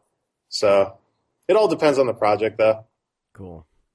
Now, beside how we spoke about Undertaker and Candy Tangerine Man, is there anything else that was like maybe for you, Brandon, that was just really fucking difficult to get through, as far as maybe the elements were fucked up or anything like that? I imagine since James laughed. Well, the thing about Brandon, he's a workaholic, and sometimes Brandon gets here at like 7, and then he stays here till like 11. So it's kind of hard to like reference what is hard and what is not. Like if I did Brandon's job, I would be like, yeah, I'm really hard all the time, but I'm a lazy bastard. But yeah, Brandon does a lot of things that without him we wouldn't be able to get through the day. So the backbone of Vinegar Syndrome more often than not is Brandon. But yeah, there are a lot of jobs we do where like suddenly the reel will be fucked up and we're like, oh shit, and we'll have to, backspin and, take a different route. But Brandon does a lot of that stuff. I mean, one challenging one for me, I think, was Taboo. Taboo 1, because that was another one where all that's available for the first one were prints. And Taboo 2 and 3, really, as well. And so, when you're working with prints, it's a little bit more difficult because even if it's, lab new prints, they still will have some sort of damage on them. Versus when you get the negatives or even like inner positives, inner negatives, stuff like that, there's usually a lot less damage.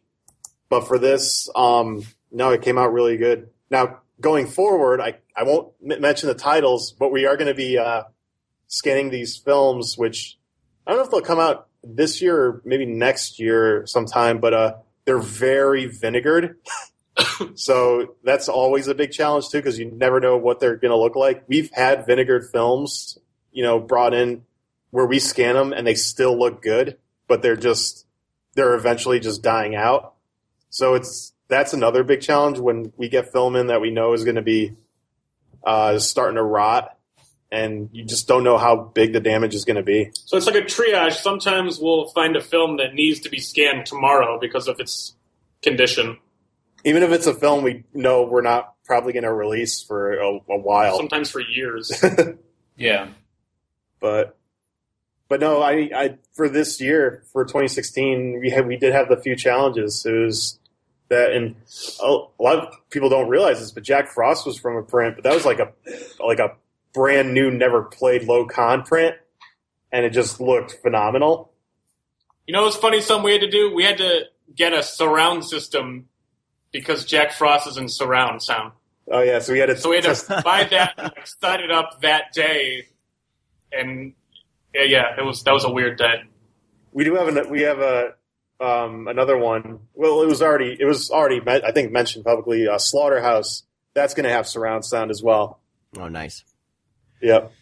No, we had briefly mentioned, I believe, I think recently that you guys did the restoration for The Witch Who Came from the Sea that Arrow released.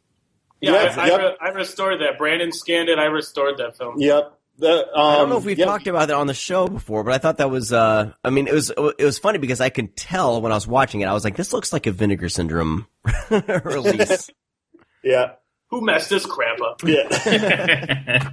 Yeah. No, we do a lot of scan jobs for other companies.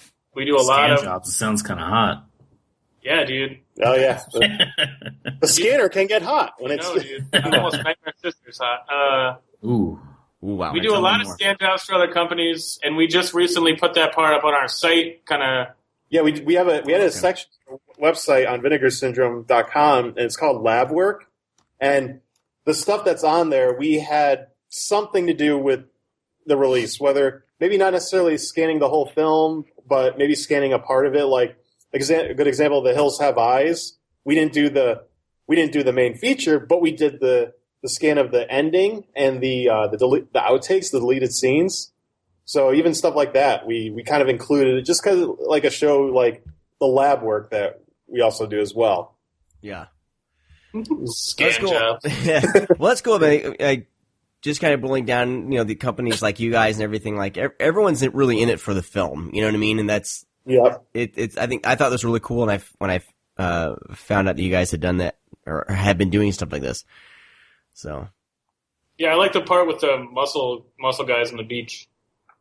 For which one? Oh, Which Came from the Sea. Okay, with the purple Speedo. Yeah. I think Brad, you like that scene a lot, right? That's probably my all-time favorite. You can forget Nightmare Sisters. We can talk about Arrow's release of The Witch Who Came from the Sea. Yeah, I still haven't actually set. We got the copies of them. They gave us copies of them as well, and I still haven't sat down to watch them. but I've heard great things about him. Well, it sounds like you're fucking busy anyway, so. I know.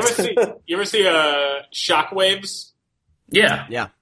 Yeah, Brandon restored Shockwaves. That was like, and apologies, that was the case where that's, again, the only material they had for, like, the print, because that even restore that, it's pretty beat up, but... Well, if it makes you feel any better, I think, I didn't know that, but that made my, like, top 10 Blu-ray releases of that year when it came out. Oh, thanks. Oh, cool. Awesome. One of my favorite releases, yeah. It's one of my favorite movies, too, so. Yeah, I'm a fan as well. Yeah. Another one I haven't sat down and watched. You restored it. I know. Well, you've kind of seen them. I mean, kind of, without sound or anything. Now, does that now restoring them from both of you? I mean, everybody that's in the company. Of course, you guys do some. Whoever does your QC work obviously is great because you never have any issues. But how, like, you watch the film probably prior, some of you, but like sometimes, yeah. But I mean, how anxious are you to watch a film that you've kind of watched for the past, like, few weeks, but not actually watch the film? You just go frame by frame. Like, I mean, you can't. There's only 4 of us, dude. We do the restoration and the QC. We do all the QC too.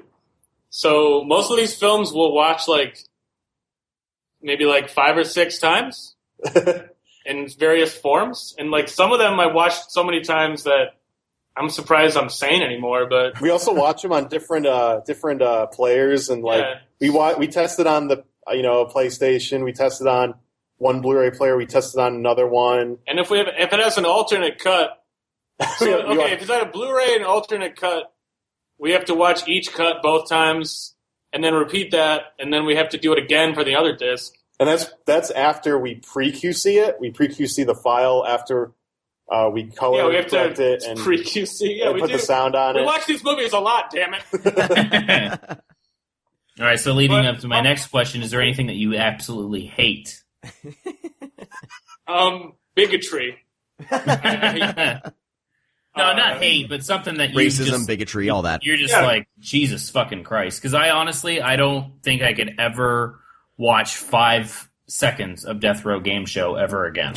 Yeah. I had to watch because there's an alternate cut of Death Row Game Show, and there's a lot of special features on it. I probably watched that 8 times, man. I don't know. You just do it. It's fucking. There's no fucking movie. way. I don't know. You gotta get it done. But how anxious are we to watch them again? I'd say moderate to low. I don't have a need to watch really much Topolina films anymore again, but that's just me. That's sometimes when you're doing a sex film and you watch it 5 or 6 times, sometimes the hard part is sometimes when it's just sex and no acting or dialogue. Well, not act, right.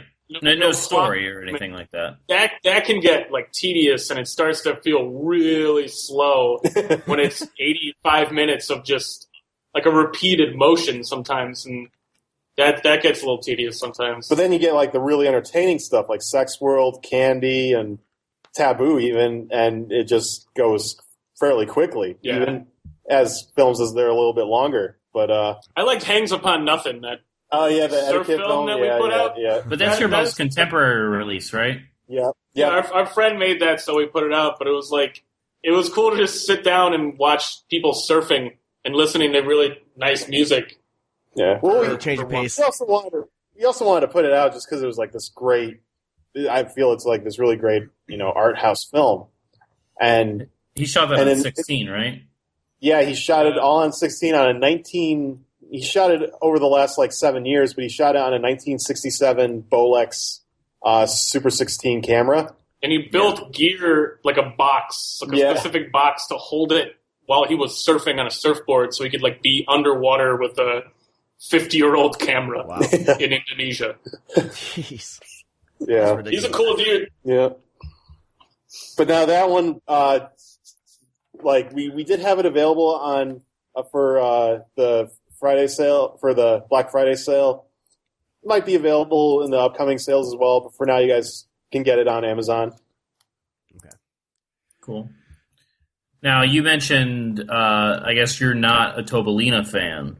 Because you had to watch... Vinegar Syndrome are all Tobolina fans. But me personally... But it's a love-hate relationship sometimes. Yeah. Well, because of that Infrasexum movie? Because that would... That's the one that I wasn't a fan of. Oh, okay, so you're a fan of that one. You're not a fan when he screams, "You frigid bitch!" No, that's Flesh and Blood. I know, but like general Tobolina dialogue, it's like just amazing sometimes. Yeah. No, but I really liked it for Sexum. I really liked Flesh and Bullets. But it You frigid bitch. Yeah. But some of them, like I think it was Marilyn the Senator, like there was like QC issue or something. I had to watch that one like 4 or 5 times. No, we both did because we both got a check dicks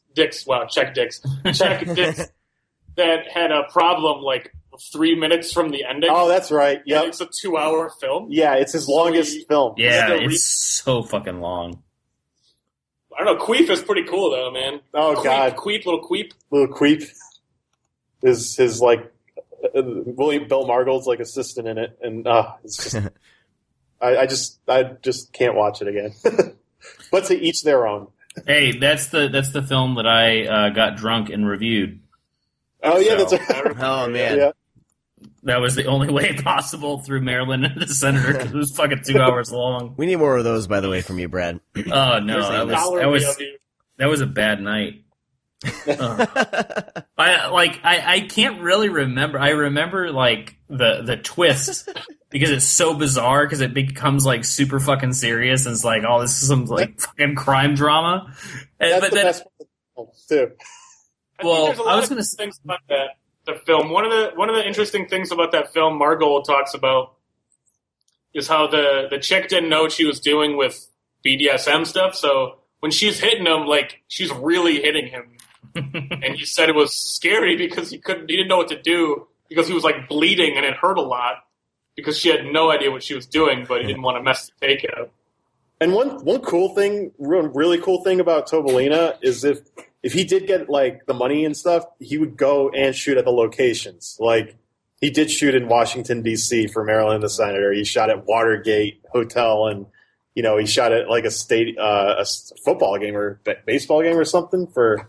I forget what it was, but he shot at his stadium for like 2 minutes. Yeah, maybe, yeah. But then in Jungle Blue, which... Jungle Blue is him and his friends went to South America and just like threw some shit together, I think. But it's so great. I don't know. Well, Jungle Blue, yeah, because you get to watch a monkey or a gorilla fuck a girl. Yeah. Yep. But I was going to say, Marilyn and the Senator, my favorite part is when Bill eats that fucking like chicken while he's getting a blowjob. Oh yeah, that was weird. That was weird. But not even a fucking like a turkey leg or a chicken leg. It's literally a whole fucking chicken. Yeah. Like, Sean, have you seen it? No, I have not. Oh, to this. I almost need to see it just for that, though. I'll cut it up. I'll make like a 3-minute edit. Actually, yeah. I'll make James' director's cut. Yeah, there you go. The fan edit. Yeah, the fan edit. So you guys have announced the January package here. We got Don't Answer the Phone, Blood Mania, and Point of Terror double feature, and then Taboo 4, Blue Monday, Taboo 4, and Beyond and A Place Beyond Shame. Mm-hmm. Yeah, with Seika, who's just gorgeous. Oh yeah, I concur. Have you guys announced anything else for 2017, or are you guys just kind of doing it? How do you guys handle those announcements? I know we've announced a couple. Let's see. We did announce Slaughterhouse. That's going to be making its U.S. debut. Babyface, which that was a film where we were. It's an Alex Dorenzi film. He directed. The Sex World. Yes, Sex World. No, not Sex World. Not. Oh, wow, I'm having a brain fart from the. But he directed like Weed and Pretty Peaches. Pretty Peaches, yes, thank you. Pretty Peaches trilogy. Jesus Christ! I know. I do get him and Spinelli Yeah, I messed up occasionally. I retract my sex world statement. Yeah. Yeah, you should. No, it's all good. But for Babyface, that was one we've had the sequel. We're going to put out the sequel, Babyface 2, as well. Maybe, if you're good. Yeah. but Babyface 1 was one where we were searching for elements forever, and no one was found. Like, no one knew where they were, but we finally found, a pretty good print, and so yeah, that's going to be making its Blu-ray debut. Slaughterhouse is a new scan from the IP. It's got, all the extras from 88 Films. Got all the extras from the old DVD as well, and a couple new extras as well. So it's kind of this all-inclusive package. We did announce one other one too, Witch Trap, which that's the other the next Linnea Quigley film coming out, and that one it's going to be cool because we're doing this like super uncut version where we got we put a post up about it on I think there was the fan page or something like that where we were asking, is one of these gore scenes in the regular cut? So we didn't honestly know, and it turns out it wasn't. And the director he gave us also his personal print, which does have about a minute of additional gore footage and uncut stuff. So. Yeah, that one's going to be a good one. Trying to see what other. Yeah, I think that was only released like on Blu-ray. I think in Germany or something. Yeah. And I have that, and it's not the goriest. I didn't know there was a gorier version of it. That's like Kevin Tenney, right? Yeah, Kevin. Yep, that's correct. So. Well, I'm excited about Taboo 4 because of the comment you said about Karen Summer, right?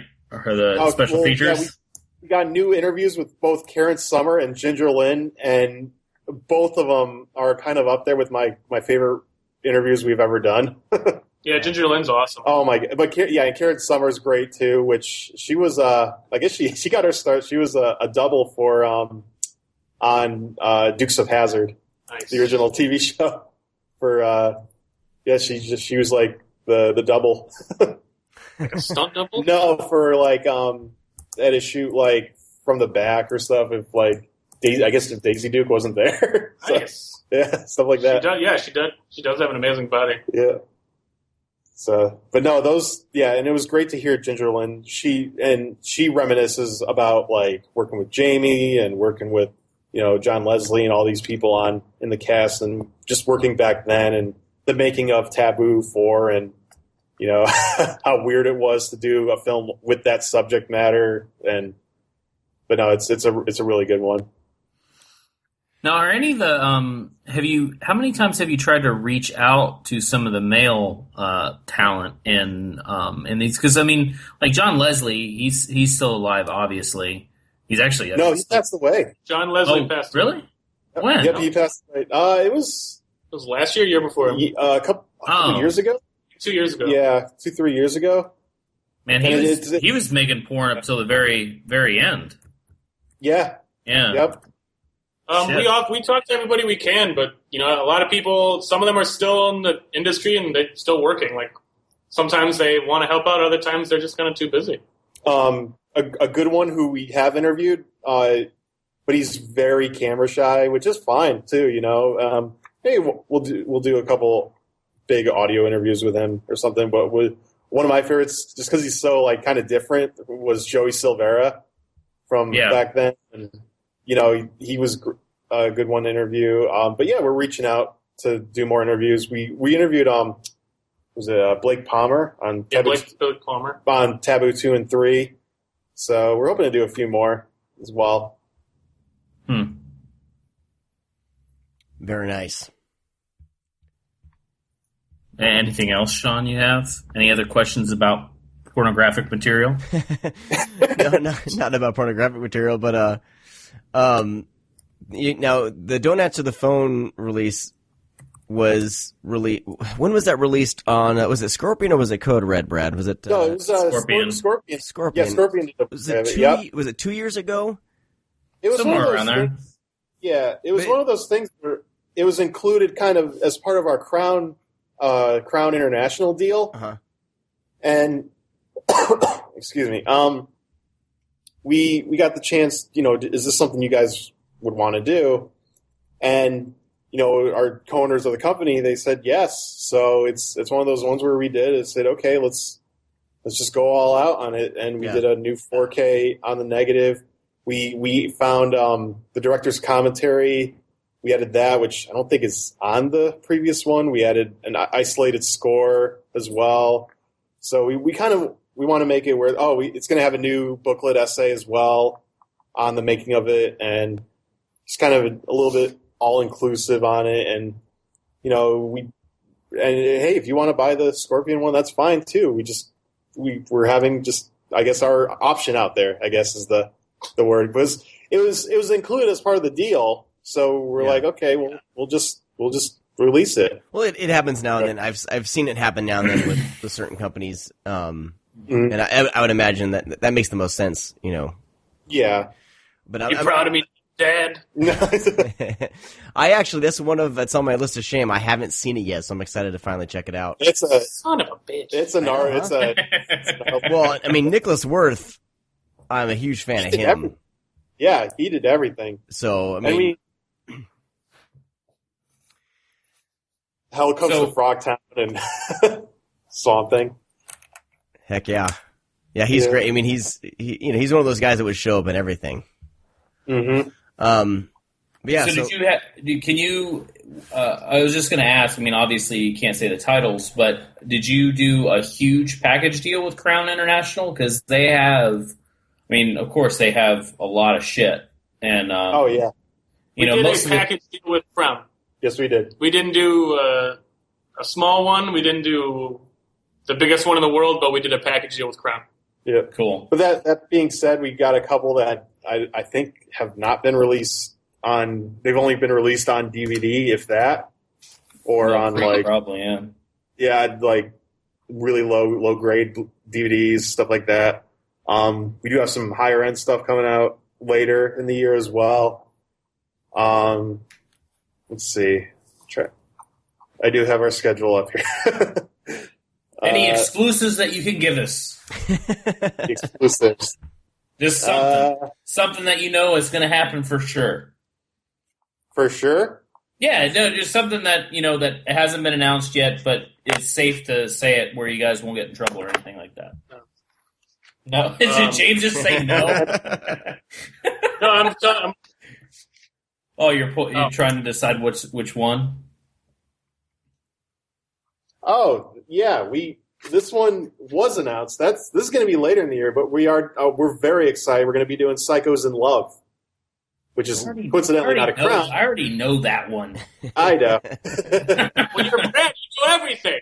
No, I don't. That's why I want an exclusive. I want to get a little bit of a boner. Never would have ever happened. No, but Psychos in Love. I'm looking at one. Some of them were. I think they're too early to mention. All right. That's fine. Let's see. So during the QC checks, do you guys ever do boner checks? Like when you guys are watching it, just tap each other's front pants just to see what's happening down there? No, Brad, we're professionals. That would probably be under the line of I don't know, sexual harassment. Shut up, Sean. We're too busy restoring film to do that. Sorry.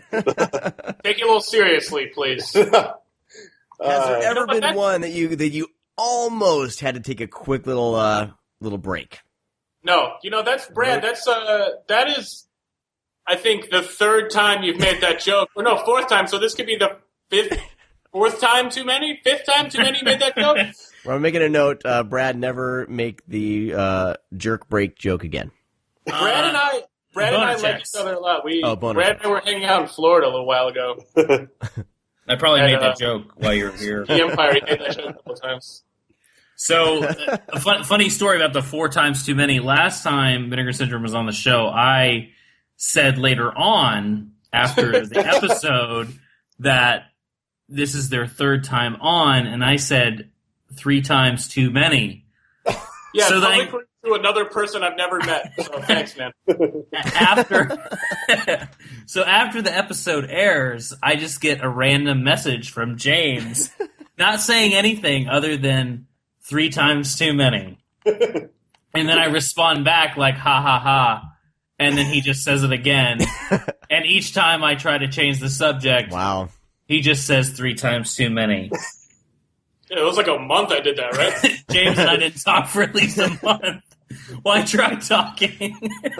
That hurt me, dude. It cut me to the bone. But it's all right. He made up for it. Now we're good friends again. Awesome. You're welcome. Well, guys, I'm super excited about 2017 for sure. I can't wait to see what else you guys are releasing, and I will be hopefully popping some more boners throughout the year. As well as Brad. Interject about to my say. boner check. I was like, I may be Boner giving check myself joke. some boner check. Wait, never Yes! mind. That doesn't work. No, you can boner check yourself. Well, you can. It's just How do you not awkward. know that you have a boner? Oh, I always know when I have a boner. It sneaks Never. up on you. I've never had one sneak up on me. Do you get one when you're running and you're like marathons that you did? I've weirdly gotten one on the way to the gym before, and had to like sit in my car and wait till it kind of calmed down before I went in. Because going into the gym you with a get up boner and is you weird. just show people. You're like, yes, look at this. Are you gonna start doing Ironman stuff or like decathlons? No, I don't have that. I don't have that kind of discipline. I believe in you, dude. You should try it. Yeah. Yeah. Yep. But what if I did one and made sure I had a boner all the way through? That would be awesome. Interesting. That would be a challenge I may accept. I dare you to walk around with a I feel like it boner. would hurt. Sean, It's got to be Guinness Book of World Records material. You know what? You want an exclusive? Yeah. In the beginning of April, Brandon is going to be at Monster Palooza in California. Oh. So if you're in California, come see Brandon at Monster Palooza and go say hi to him at our table. Yeah. I may have to show up, and You say that. Don't bring your going boner. to. that will not bring my boner. And I will I'll not. be at Cinema Wasteland in Ohio, and if you're really a fan of film, you'll be there. Oh, yes. You could be wherever. It's fine. When is that again? April? April 7th. Yeah. Oh, God. All right. Which, if anyone is listening, Cinema Wasteland's kind of like the ultimate party just of this world. It's And, a grindhouse party. Yeah, and they bring out the 16 millimeter reels and just start playing movies until through midnight, and everyone's partying, and they got the vendor room, and it's just awesome. And then this year, it's every 6 months, but this one is the 50th reunion of Night of the Living Dead. Yeah, Wow.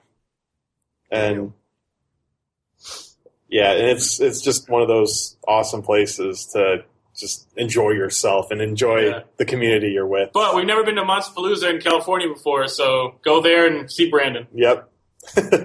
Very cool. Well, we got to wrap this up because I have to get back to work. Wrap it up. And go back to work. Freaking work. What was I going to say? Wrapping things up is never my strong suit. All right. That's okay. Is that why you have kids?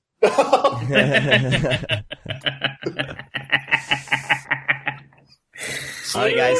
Thanks. Oh, my God. Oh, my God. All right, gentlemen. Thank you for chatting with us about everything. Like I said, 2017 is going to be pretty awesome. Any closing thoughts before you guys head out? No, just a big thank you for having us on, and thank you to the fans out there who are listening to this and want to check us out. It's just vinegarsyndrome.com, and just let us know what you think.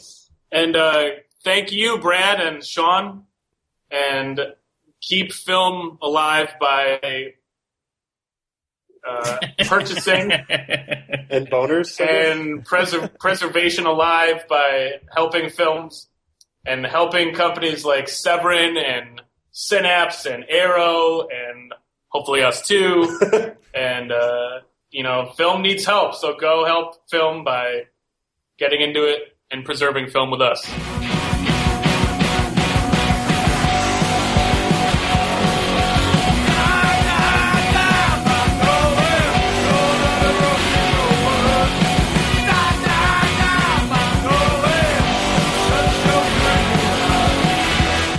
right, we are keeping this pack show going.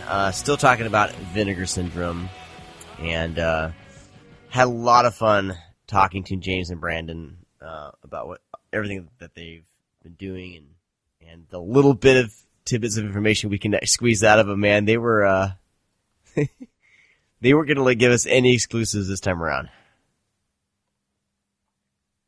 Did they? I thought they did. No, man. No? No. You were asking and asking. They didn't give you shit. I should ruin it. Exclusive. I should just fucking ruin it right now and tell them their fucking 2017 catalog, because I know that fucking shit. You were trying so hard, man. I'm so excited. But believe us when we say this is going to be a damn good year for Vinegar Syndrome. So excited. I'm so excited. And, good stuff. Good stuff is coming. All right. So their most recent package, like this time around, like I feel like did they have a December package, or was it just a handful of releases this time around? Because I know that they had the three movies that were basically for Black Friday, the kind of special editions. Well, no, I think I don't remember if they had people pre-buy the December or not. No, I think the December package is Death Machines, the Alec Dorenzi documentaries, Taboo 2 and 3, and then the Peakorama. Okay. Yeah, all the Sins of Sodom and Jack Frost and Undertaker were all exclusives.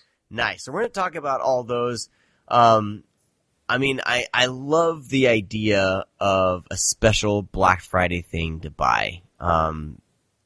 It's fun. It keeps things exciting, and there were damn interesting choices that they had basically kept quiet on pretty much the whole year until they made that announcement.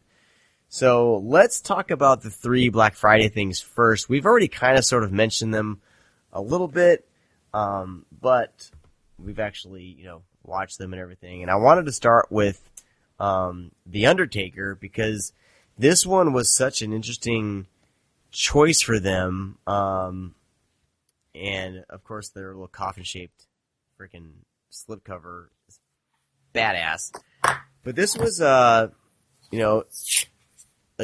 Was it Joe Spinelli's last film? Joe Spinell's. Yeah, was it his last film?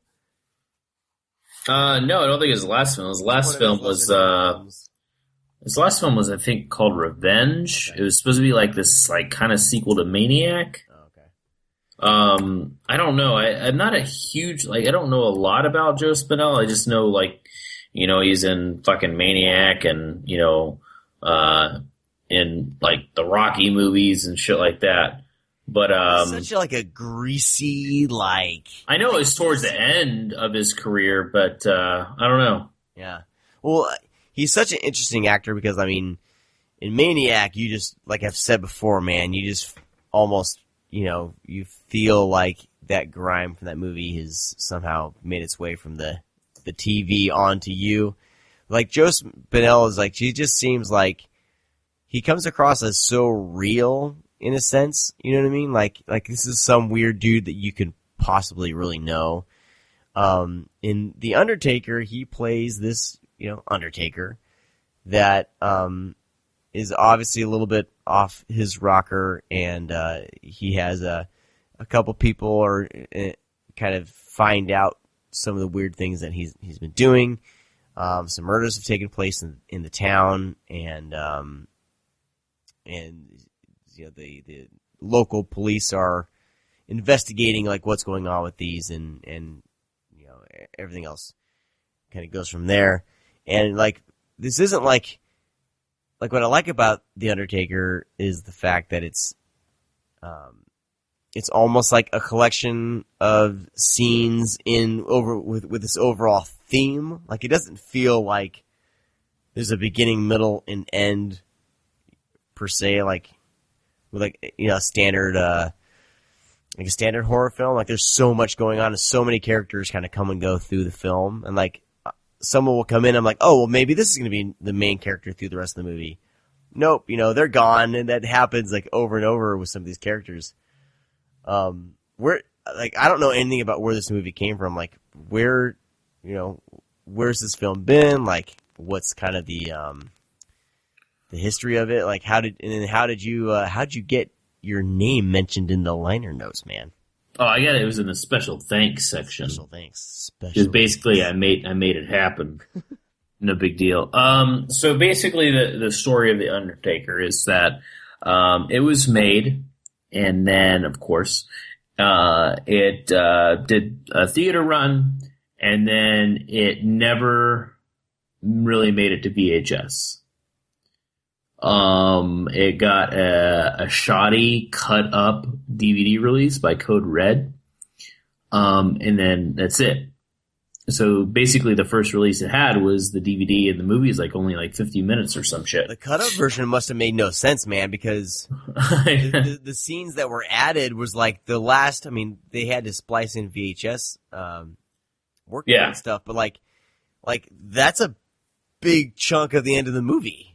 You know, like I was like, oh, maybe it's like little splices here and there. No, like the whole ending is basically VHS work print. So, my involvement in it, it's a kind of a long story, so I'll try to make it as interesting as possible.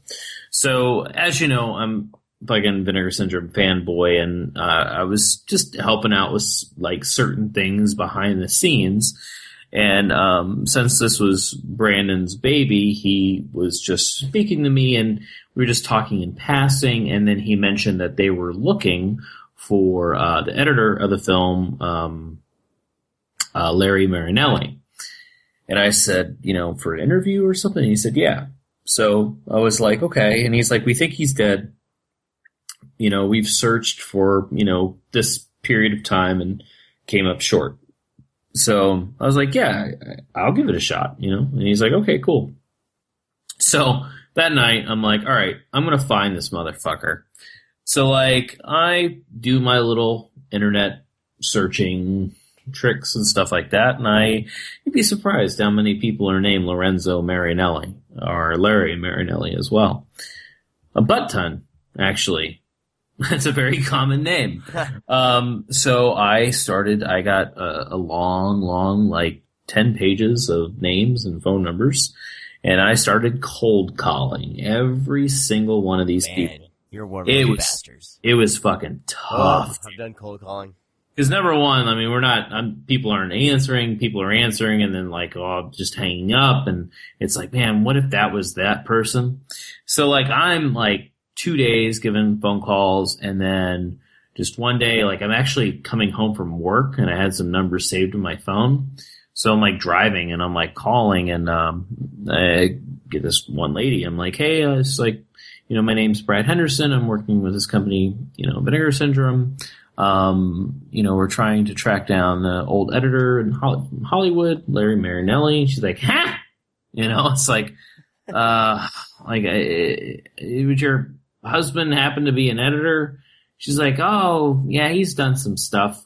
And I was like, okay, like movies? And she's like, yeah, some movies, some commercials.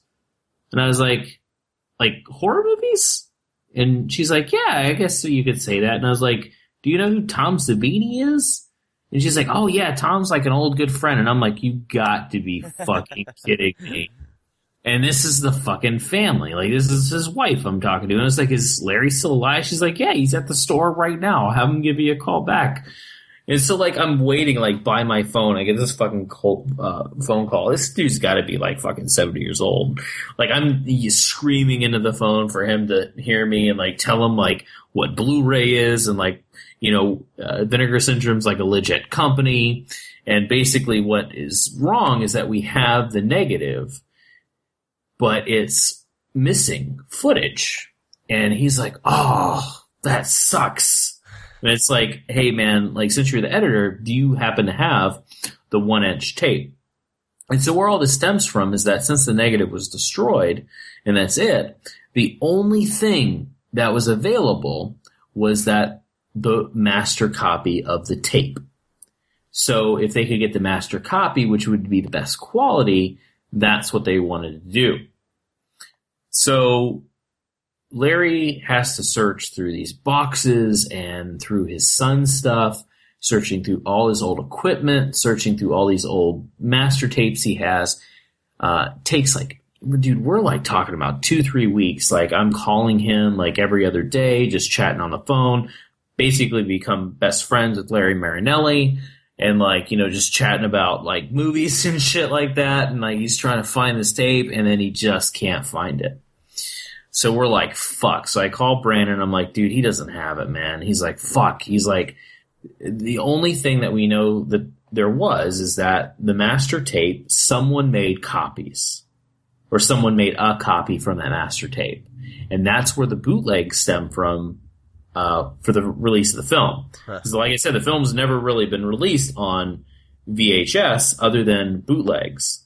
So we knew they existed, obviously, because I have seen the movie in its entirety beforehand, and I saw a bootleg VHS copy, but via the internet. And they didn't want to use that because it's super pixelated. They wanted like an original source, like original tape. Something that doesn't have digital not a copy of a copy of a copy, but one of those original tapes. So it's like, all right, let me handle this part too, because I know a bunch of fucking collectors. Let me just call people. So the very first person I call is Zach Carlson. I'm like, Zach, I was like, you got the Undertaker, right? And he's like, dude, he's like, I wish. He's like, that tape's like solid gold, dude. You're not going to find it. And I'm like, fuck. So he like gives me like a long list of like his best like friends of like VHS collecting. And so like, you know, dude, we're getting down to the wire because the Black Friday sales like are right around the corner. They need to have this shit done. Like we're talking about 3-4 weeks away from Black Friday. Or they're just going to have to release this fucking movie, like, with these, like, missing scenes, basically. I guess that was their overall plan. We never got that far because I was, like, just calling all these people. So I call Zach Carlson. I call basically some other VHS friends, collectors. And I call Brandon back. And I'm like, dude, no one has this fucking tape. So I'm on the internet one day. I'm talking to my buddy Josh Johnson and telling him about the story, about like, I'm having trouble. And he's like, have you checked with Bruce Holcheck? And I was like, fuck, no, I have not checked with Bruce Holcheck. So I contact Bruce Holcheck and he's like, dude, he's like, good luck. He's like, you're not going to find that shit. But you might want to check with my buddy, Art Ettinger. And I was like, fuck, I know Art Ettinger. So, we get in contact with Art Ettinger. Guess who has one of the fucking bootlegs? Fucking Art Ettinger. Oh shit, Art. I was like, dude, you have to fucking airmail this shit to fucking Brandon, like, now. Get the tape to Brandon, there's your Undertaker movie. Damn. It was like literally probably 5 weeks of phone conversations and searching. Like, we thought we had it when we found Larry Marinelli, but we fucking didn't. And then I'm like searching for a tape. Like, it was insane. Like, I mean, it's literally just like, not like fucking Tom Cruise movie where I'm running and trying to have this shit happen. So it's like just me sitting at home, just like fucking calling people. But like, it's insane. Like, it took forever. And, you know, that time crunch, we just made it just in time. And Brandon was able to pull that footage and give The Undertaker a release that, you know, it deserved, you know, just because it's never been seen before. So that's the whole story behind The Undertaker. Wow. You know, I may have fabricated just a tiny bit, but, you know, it's pretty much the truth. I'm trying to snap a picture of their, the screen that they put before the movie, but I guess I deleted it. I suck. Oh. But you know, it was they used just a VHS source. Did they say they used a master? Well, it's not a master. It's a bootleg. Like, that literally is a bootleg tape they used, but it is a copy of the master tape because that's the only way there's the only way to get it. Who knows where that master tape is? We couldn't find it. Yeah. Because if anybody's going to have it, it's probably going to be the editor. Or the producer, and no one had it. Nice. Well, I mean, the movie as an oddity is awesome. There's this good 10 to 15 minutes where one of our blonde characters is rocking some acid wash mom jeans just hiked up past her belly button and she's wearing a cut-off t-shirt. It's glorious. I like the movie. It's really goofy. It's really funny. It's so weird. Like he makes these weird, just the way he kind of like. Yeah, it's just his head. It's just Joe Spinell. Like he's having a good time. You know, it's like by far my favorite sequence is with the detectives when he's killing them off. You know, and they're in the mortuary with him. He's just very comical. It's very silly. You know, I know you like text me when the biker like picks up the girl. You know, and it's just an all around funny movie. It's not scary. It's not, you know, it has some good gore. It has some, you know, great little sequences. Joe Spinell's really charming. Like he's not even scary at all. It's just like, man, this guy's just so fucking funny. But it's just a fun little movie, you know. So it was actually nice to see because, you know, like I said, I saw bootlegs of a bootleg of a bootleg, and I didn't see anything because the movie's dark, you know, a lot of times. So it was really hard to see. So it was nice to see the clarity. The stuff restored from the original 35mm camera negative looks fantastic. The VHS stuff is VHS stuff. There's no sugarcoating it at all. I mean, it's VHS, you know, but what I said earlier was like, with all that missing, I feel like the end would have been a complete mess. I would hate to see that Code Red DVD. That's gotta be awful because you're looking at the whole last portion of the film is VHS. Oh, it's pretty bad. Yeah. And it's crazy that all that got cut out, you know. And apparently the director, William James Kennedy, he was really, I guess, from word of mouth, he was pretty upset about that DVD release.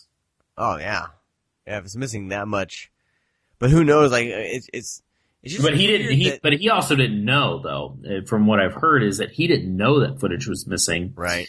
And when when Vinegar Syndrome got it, they were like, "Oh shit!" And then the director was like, "Yeah, there's actually more missing than that." Like, you know, because there's at least a good like 5 minutes that they splice in. But I even think the DVD cut was even like lesser. Wow. Like, you know, so that's lesser. Crazy. Well, I mean, I just said lesser. Lesser, you dork. Fucking dipshit.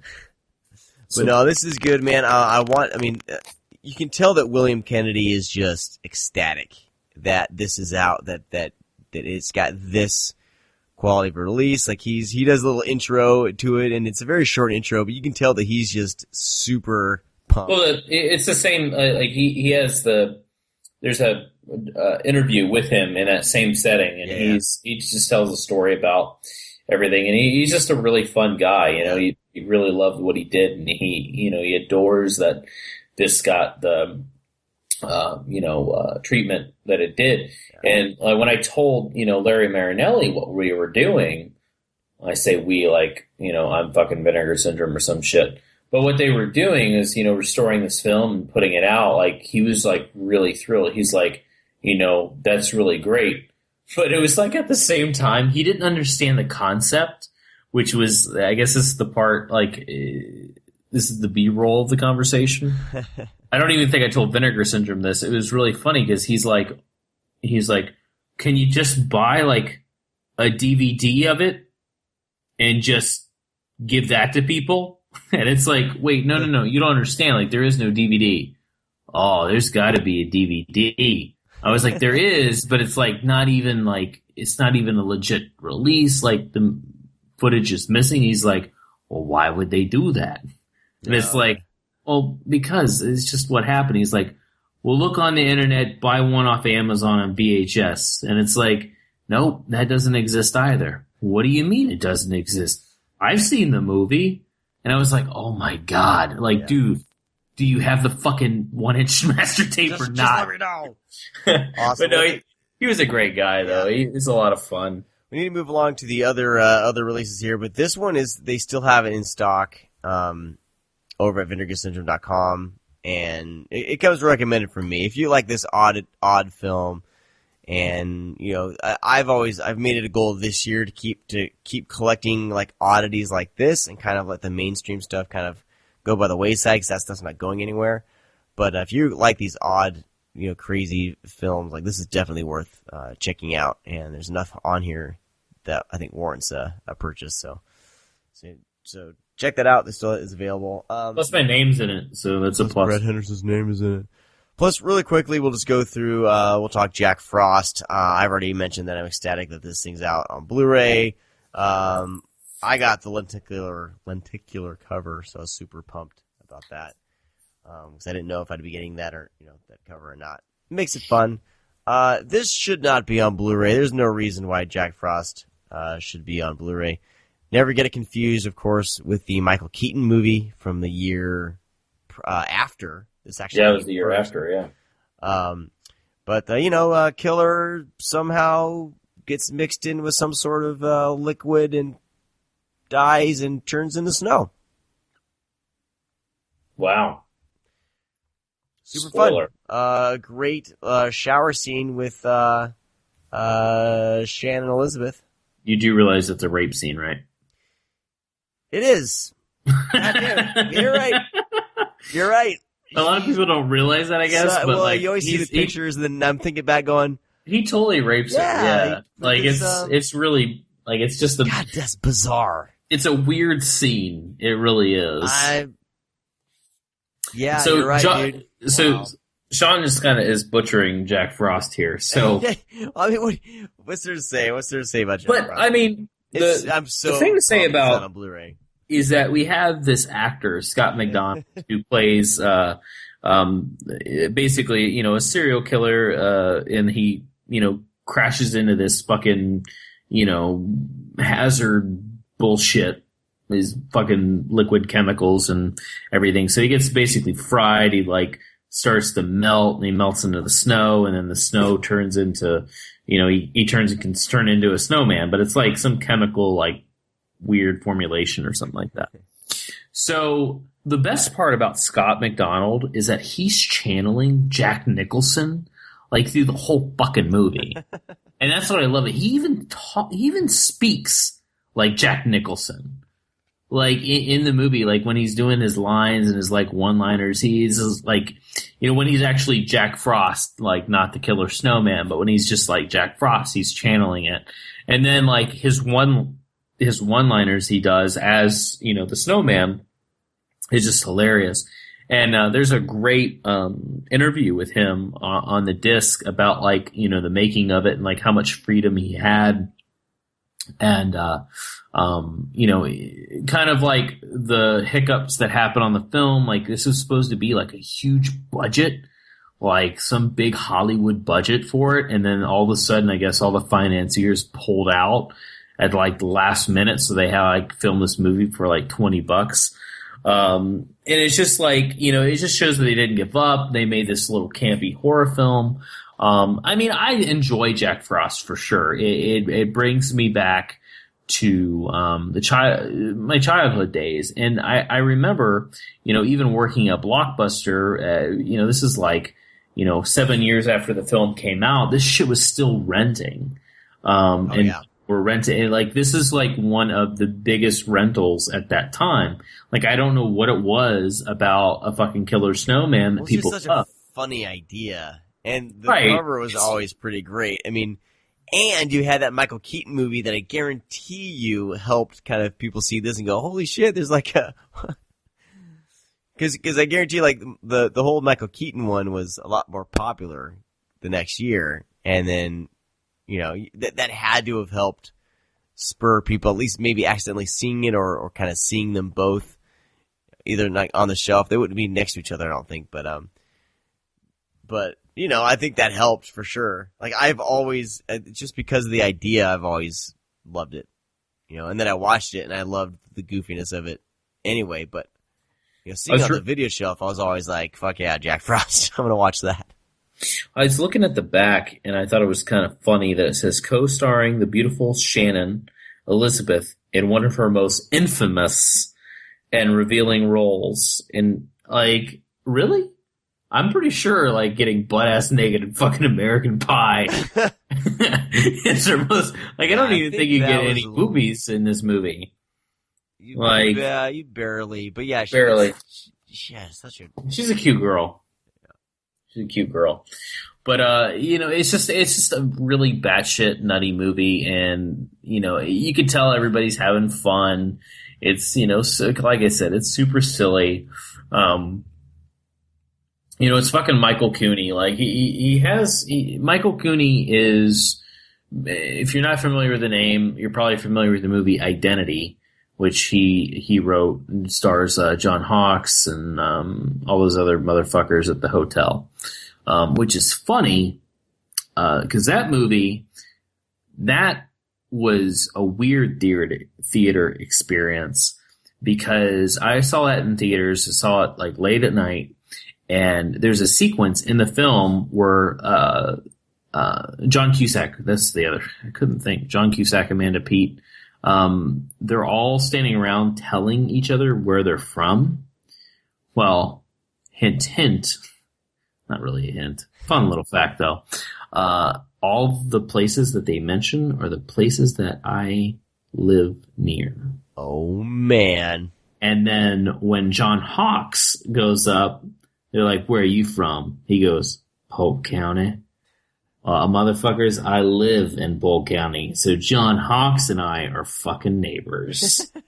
But anyways, that was like his big break. And then he's done some like TV shows and stuff afterwards and written a couple other movies.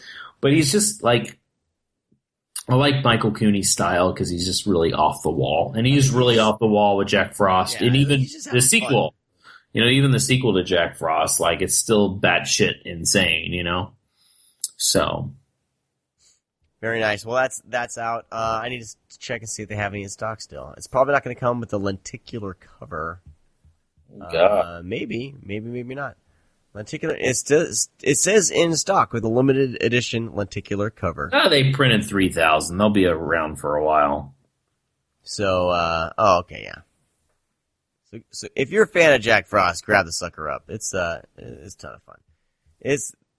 I think it's been streaming for a while, but seeing this like in HD widescreen was just like, because I'd only seen it on either VHS quality or just the crappy DVD quality that's on like Amazon Prime or whatever, or Netflix or wherever the heck it was streaming when I watched it again.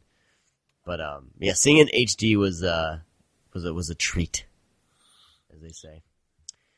Let's move on. This is one that I'm very curious on, and one that I did not get my hands on because it sold out pretty quick. There is a DVD out by another company, but the movie's called All the Sins of Sodom, and this was a limited edition 1968 film directed by Joseph W. Sarno. Dude, we just call him Joe Sarno. Joe Sarno. Now this one it's just the film, and there's no special features, but it sold out super quick. So they did a run of 1,000 units. They only had it available through their web store. Why is this thing such a kind of notorious film? Well, Joe Sarno. Yeah, I mean, I know there are some Joe Sarno fans. I'm a big Joe Sarno fan myself. Joe Sarno is a very unique director because he was able to blend like mainstream drama and sexploitation into his films. He would have like a normal story, but tell it in such a sexy way, with actors that you wouldn't expect to play the roles, based like on how they look, because he would pick ordinary looking people. But he also picked a lot of, beautiful people too. He just had a mixture of the cast, and just like the way he would just tell stories, even like in the 60s, like he was way before his time. Even All the Sins of Sodom, even like his second film, which I covered as Sin All You Sinners, like those films, and Vampire Ecstasy was another film that he did, which is, more on the horror erotic side. But he was always into erotic cinema, but he was able to, in his early years, he was able to get more mainstream play out of it, like at theaters, just because he's kind of being sneaky about it. Like he made like gritty and grimy, trashy, erotic cinema films, but he was able to do so in such a way that almost like kind of tricking the public in a way, I guess you could say. But able to get his movies out there more than kind of those other people that were making like, titty flicks. Or like stag films is what they would say, like, in the 60s and 70s. He had a little bit more than that. And he was kind of making stag films, but just not as much nudity or penetration. But he was able to kind of put that out there but he did it in such a way where, again, he was a good filmmaker. He was, he set up his cameras correctly. He got those shots that he wanted to. He was able to get that music. He was able to, even his erotic cinema's Vampire Ecstasy is very eerie at times, and it's also super sexy. All the Sins of Sodom is more or less kind of like a dive into relationships.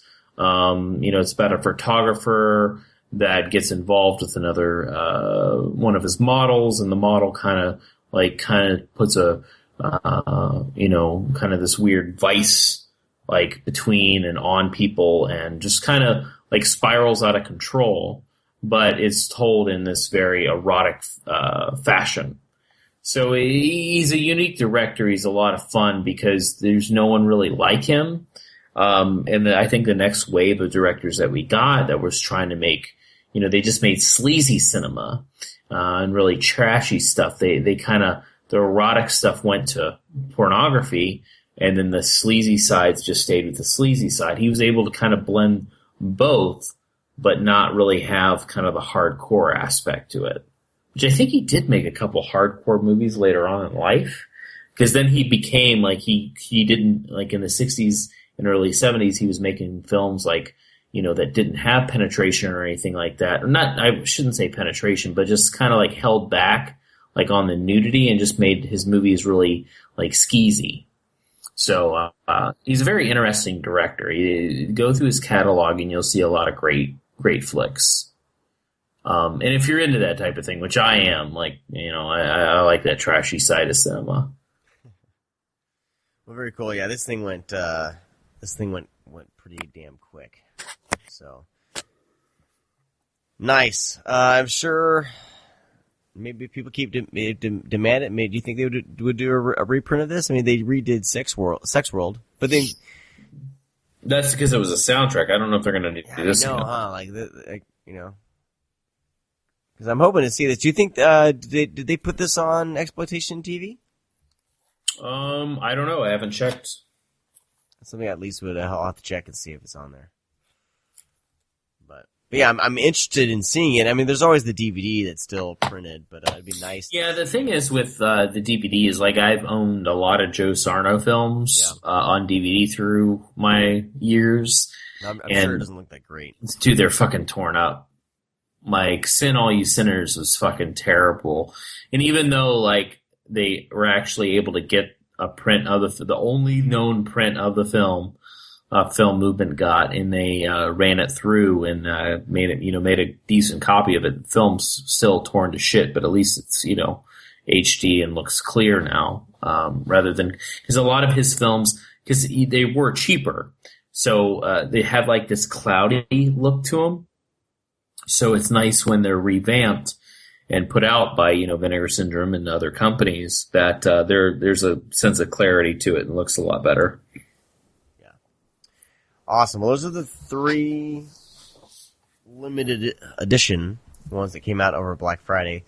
Let's jump into their December package and start things off. So basically, it's one kind of exploitation flick, kung fu action flick, and then we got a documentary, a few documentaries, a DVD set, and then Taboo 2, Taboo 3, and then another Peakorama. So Let's start off with Death Machines. Yeah. This is not a sci-fi film.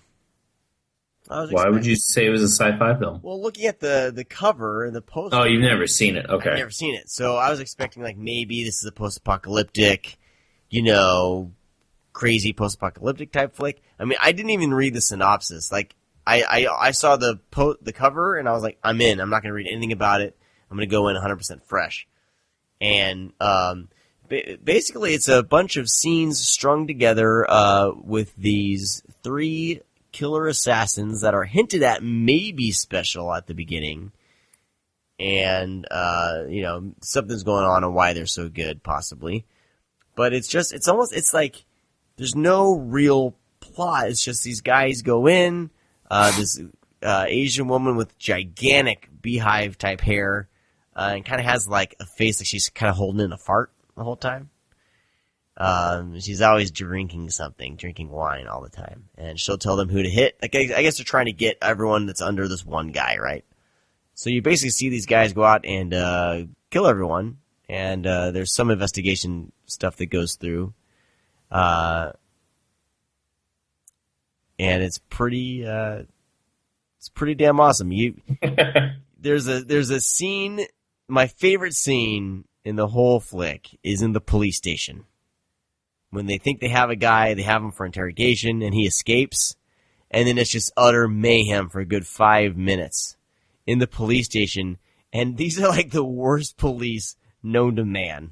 Like, nobody can catch the guy, and this one guy keeps killing every other policeman in the office. There's a lot of chaotic, dude. My favorite scene is the rampage that they go on at the kung fu dojo. Yes. And they just start killing all like the the people in training and shit. Yeah. Like it's just a lot of fun. I mean, the movie is a lot of fun. It's just a 3 guys that end up killing a bunch of people. Yeah, that's pretty much it, man. And it's great. And it's great that way because you have like the other kind of main character, which is one of the guys that survived the big dojo or the big kung fu. Steve Zahn. And he's just like this mopey little douchebag. The whole movie. He looks like Steve Zahn, dude. Like, that's who that is. It's Steve Zahn. It's not Steve Zahn, but yeah, it looks like Steve Zahn. But he's just this mopey little crybaby. And there's some stuff where I guess he has girl issues. I don't know. I didn't care about all that stuff. Whenever mayhem was happening, I was on board. It's a comedic undertone to it. Like, the guy that has to do, like, the detectives that have to do, like, that fucking, like, training of, like people training. And like, he's like, do the people training. He's like, fuck the people training. You know those 3 maniacs that tore up that dojo? Well, we got them. And it's like, we'll worry about that later. And like that joke is like running the entire movie. Like, did you do your training yet? And it's like, no, I didn't do my fucking training yet. Like, it's like, dude, like, is this supposed to be like an inside joke with the directors? Cause this shit's just like, this joke's just failing over and over. But then they do it so much that it gets funny. The beginning scenes were shot later, I guess, by the producers and edited in. When they fight like the people that are like the beginning not even close to the same like caliber of them. So you have like 2 black guys fighting. You have 2. But the one guy that they're fighting, he's like super overweight. Like not super overweight, but he's just like he does not belong on those little dainty rocks fighting this other guy. You pretty much know who's going to win with those guys. Yeah, the 2 white dudes fighting and then 2, I believe they're Japanese guys fighting. And the white guy's like they're both hand-to-hand fighting. The one guy pulls out a knife and then another guy pulls out a gun and just shoots him. I'm like, that's like, there's no sport on there like at all there. Like the dude that pulled out the gun basically cheated.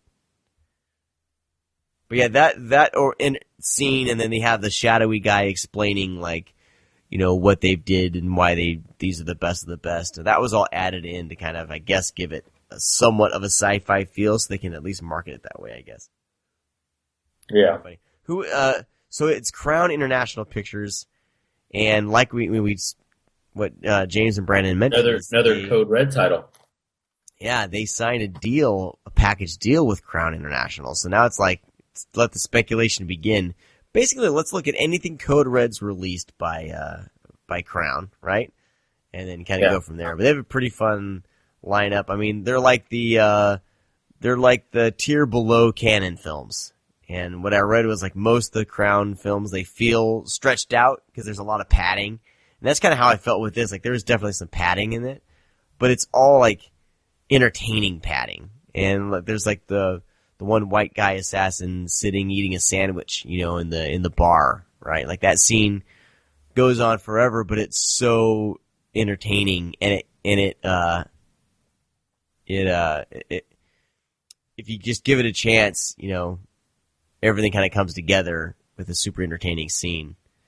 You know, they're all kind of picking and trying to get a rise out of him. Hey, look at this guy. Hey, look at, it's like this one biker guy, he just says like, hey, look at this guy, like over and over again. Trying to get a rise out of him. It's fun, man. I enjoy it. I think people will dig it. Yeah. Definitely a lot of fun. I know we're just kind of like rambling here about it, but I was going to try to take notes, and after a while I was like, fuck these notes. There's nothing really to write about this film, but just, it's super fun. Yeah. But it pulls no punches, man. It's like super violent. Like there's so many death scenes. Oh, they're death machines. Yeah. What do you expect? Well, the director, Paul Curiazzi, said that the year when they were writing the script, the movie The Yakuza came out, and he said that he knew that he couldn't make a movie like The Yakuza because it was such a. I mean, by the way, that's coming out on Blu-ray soon this year. So what he did was he just added in more violence, and was like, "Well, we're not going to be as good as The Yakuza, but there's a lot more." It's very violent, yeah.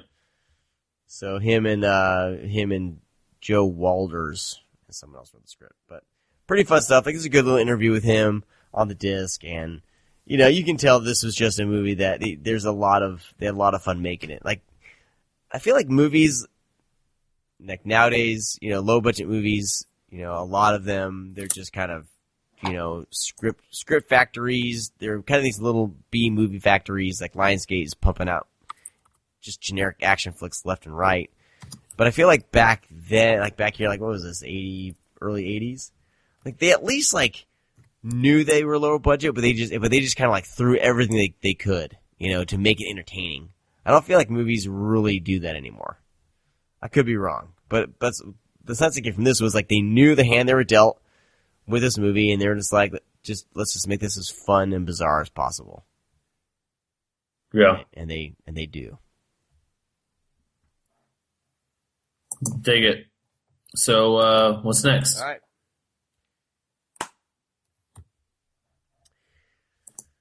Let's talk about these documentaries. It is Weed, Innocent Abroad, and Sexual Encounter Group. Ooh. Did you sit down to? Yes, I've watched them all. Watched them all. Tell me about them. How are you doing? I like it. I like it when that they release kind of oddball documentaries like this. It's fantastic. What are these, Brad? Can you lump these all together? Like what yeah, I mean, this is before Alex Dorenzi started like directing pornography, and kind of during his. I mean, he's always been around sex his entire life. You know, having the strip club. You know, he's actually the reason why Desiree Cousteau is around. He founded her.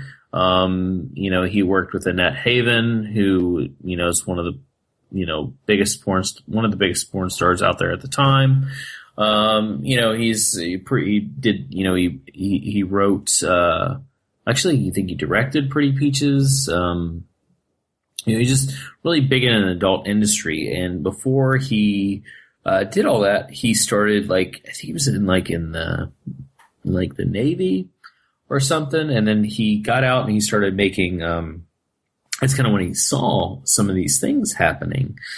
So first off, we have Innocents Abroad, who he basically goes around, because when he was in, I think it was the Navy he was in, but when he was like floating around like a military guy, he got to see like a lot of weird sexual things, like, kind of those red light district areas, but in foreign land, even in like the U.S. But Innocents Abroad is mostly kind of in Europe. So like they had these like live sex shows, which they had like on 42nd Street, New York, which was kind of common at the time. But kind of like an in-depth, invasive, like interviewing people that are actually going to these live sex shows to view them, to interviewing the people that are in the act, and also kind of the prostitution ring in there, and just kind of like, and almost like a investigative journalist going in and kind of documenting this kind of odd world that is in this seedy area of Europe. And it was kind of everywhere, but I mean, mainly his main focus is in Europe, because that's where I guess he saw most of it. And, obviously they're a lot more free over in Europe, and that wasn't really frowned upon like it was in the U.S. So it's a lot of fun. If you're not into like kind of the porn world, it might be a little bit harder to watch, but it's in a documentary sense, and it's very interesting to see kind of what goes on even back then, and if in a world that you didn't really know about. And then back into like kind of the sexy stuff, he has Sexual Encounter Group, which kind of just looks at kind of invasive, another invasive doc, to where he kind of goes into people just having sex, like orgies, and kind of like these meeting places of people grouping up and having these big group sex sessions. So just kind of interviewing people and asking them why they do it. What's the thrill? Are they scared of anything? Just kind of like that, which is a very interesting thing to see why people do it, because some people get off on it. Some people are kind of, just, they're businessmen or they're single moms that just go out there and just bang a bunch of dudes and a bunch of people just because it's different from their normal life. So it's kind of cool to see, like, why people do what they do in kind of a sexual way. Because, I mean, people gamble because they have an addiction. Some people do drugs, they have an addiction. But these people are like addicted to sex, which is kind of comical. And probably the most interesting one is Weed, which is basically him going out kind of all around the world, speaking to users, to people that, like these cocaine guys are fucking driving planes across the country to fucking deliver coke, to these, ordinary street dealers, to the kind of these big dealers that, these fucking Colombian cartels. And, it's just really kind of weird, because he also, like, just interviews. I think there's a few interviews in there, of like these FBI agents and fucking people that are trying to stop this shit. So he's like interviewing like these like criminals, and then he's like turning around and interviewing like these like, these people that are trying to stop him, and Alex Durante can simply say, yeah, it's this guy over here. I just interviewed him. But it's just, an in-depth look, and just kind of really disturbing as well. Like some really disturbing sequences where, it's like, holy shit, like, holy fuck, these guys, like, you don't want to fuck with the fucking Colombian cartel. You don't want to fuck with these, gangsters and drug dealers. Like, this is some heavy shit. And it's a really heavy documentary, like, as far as, like, kind of just seeing, because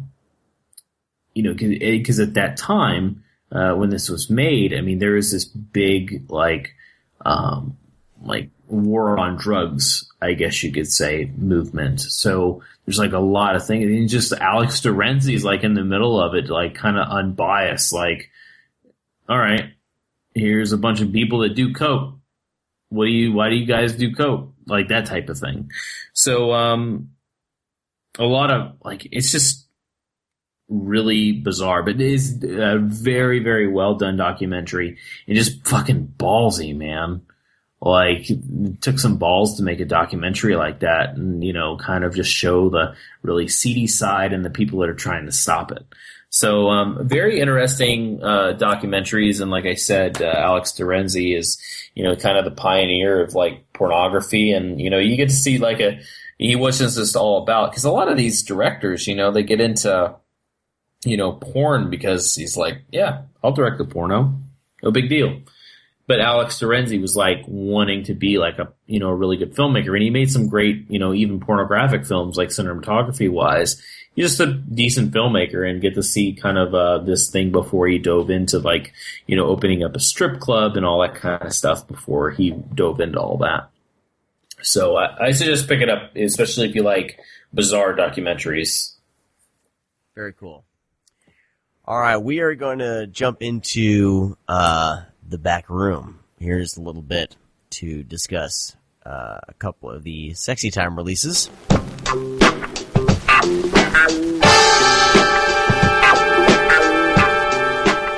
All right, Brad, since BJ is not here on this episode, you are the episode horror expert.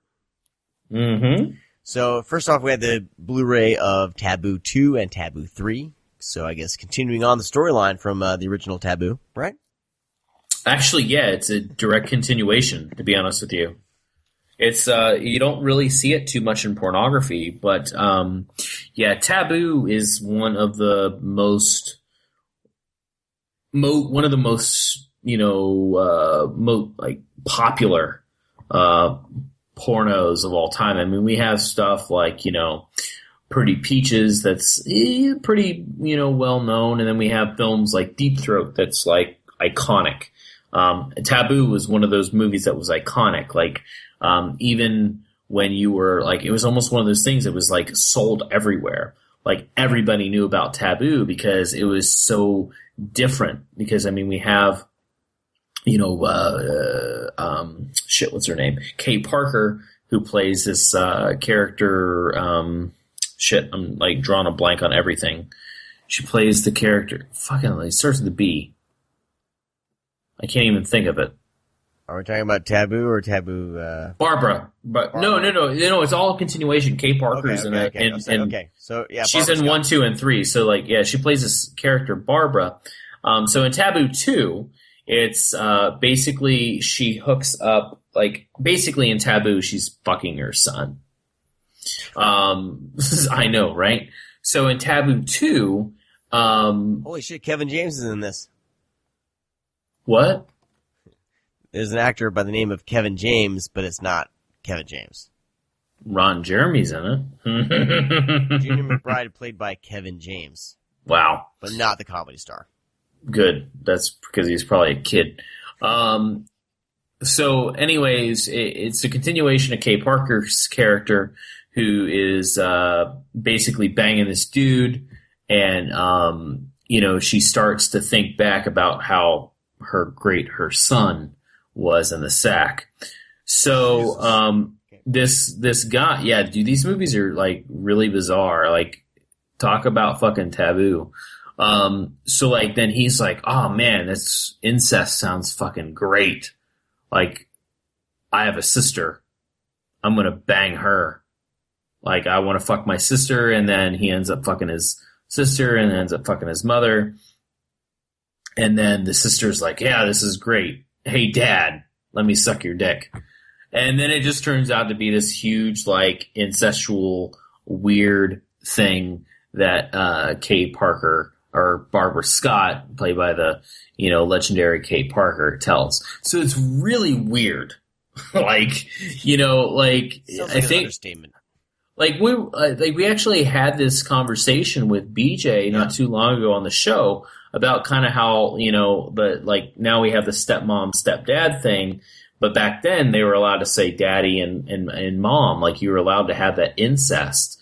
thing. And these films did that. And, it was very, very popular. And I think it was, but not popular because people are like, oh, this is super hot. But it was like, what the fuck? Like, we're watching, obviously it's not family. But when you're presented with that, if you watch a movie and it's like, hey, these two characters, like fucking Ryan Gosling and fucking, Heather Graham are brother and sister in this movie, and then they start like kissing, then it's like, oh, that's weird. Well, they're obviously not, but it's the same thing. It's like now we're getting to see like somebody shove their dick in their sister. It's fucking bizarre, right? I guess so taboo for nothing. Yeah. I guess I guess that new TV series isn't going to go down this path. Ooh, don't think so. Don't think so. So basically, that's the plot of Taboo, and it's just a bunch of sex. So Taboo 3 follows Barbara again, and coming to get you, Barbara. So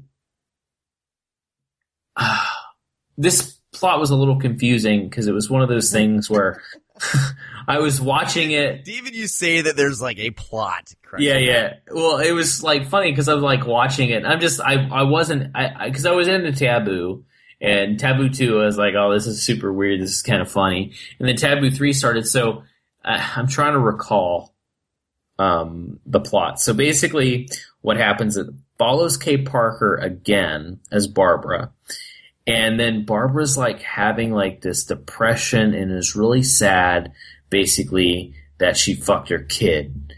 And then she meets this other lady who wants to fuck her kid. This sounds super weird. I should say son, all right? Because saying kid makes it sound even worse. So basically, her friend that she meets wants to sleep with her own son, and she like wants to do it and is like loves it. So then Barbara like gets over the fact that she slept with her son, so then she wants to fuck her other son. So, oh my god, who needs a drink? But then she like once like is kind of having doubts about it, and then basically goes to her friend and realizes that her friend's fucking her son, and then her other son, and her own son, and it just turns out to be these dudes are like banging their moms, and they're like having the best days of their lives. And that's the plot of Taboo 3. Wow. So it's funny because I really want to know about this director's life, because this dude made like fucking 7,000 Taboo movies. So we have Taboo 4 coming out soon that has Ginger Lynn in it. And then we have like Taboo, I don't know if Vinegar Syndrome is releasing them, but then we have like Taboo 5 and 6. So this guy really likes telling stories about like fucking your parents, dude. Like, is that like that Oedipus-like syndrome, or what the fuck is happening? It's Oedipus, right? I'm assuming, I don't know, but I'm assuming he was in need of some major therapy and he decided to just shoot porno movies instead. And he shot his load. You're gonna. I wonder if it's a dude. Like, because the name is Curtis Stevens. It's got to be a dude, right? It's got to be. There's no way that's a female. All right, moving along. Females do really classy porn, dude. Yeah? Yeah. I know this. So if you're a fan of the Taboo series, this is on Blu-ray, and I'm scanned from original 35mm elements. Yeah. And then next we have another Peakorama. We have Silk, I like Satin, and Sex. And then Turn On with Kelly Nichols. Yes. Boners. Did you watch these? Yeah, I think, I watched both of these. Dude, there's a lot of porn, and there's like a little time. So basically, what I really like about the Peakorama series is that if people don't know, it's actually, basically two movies by the same director. That's usually what these are. And this is Lawrence Talbot, and it's not The Wolfman. Only a few people will get that joke. So anyways, it's actually Silk, Satin, and Sex is the first one I watched and the most memorable because it has a huge fucking cast. Like, as far as, like, actresses go, like, this is one of those ensemble casts. So, like, it has, I just, like, drew a blank. Ma Ling, it has that, Vanessa lady, and it's got, let me look at the back. It has, I didn't know her name, Tiffany Clark. Is that it? Tiffany Clark? I don't know if that's the one I'm thinking about. There's another lady in this that's very recognizable if you watch a lot of 80s porn. So basically, it's kind of the sexy party where they invite a bunch of people over and get busy. I mean, there's not a lot to say about these. Like, they're hard to cover. Like, that's why I got drunk and I did a review, because it's like, wait, like, James is like, just cover it. And it's like, well, how do you cover a porno? Like, they fucked. Boom. It looked like a nice load. Like, she took that jizz just right. Like, I mean, what do you say? So, like, it's tough. It's just like, is it erotic enough? I don't know. Jungle Blue, there's a gorilla fucking a girl. Like, I don't know how sexy that could be. So then, I'm glad this is the backroom section, because I can say whatever the fuck I want. And then the second one was Turn On with Kelly Nichols. I don't remember this one so much, other than there is a lot of, like, I think this is like a photographer, and just a lot of like set up sex, like where somebody's like laying on like a satin sheet and someone's taking pictures of them, and then they end up like sucking their dick, and then sex happens. Like, Silk, Satin, and Sex and Turn On with Kelly Nichols, like, they're not like the, like, Let's Get Physical, like, Picorama that we covered, like, where there's like sex comedies where they're like funny. Like, neither of these are funny.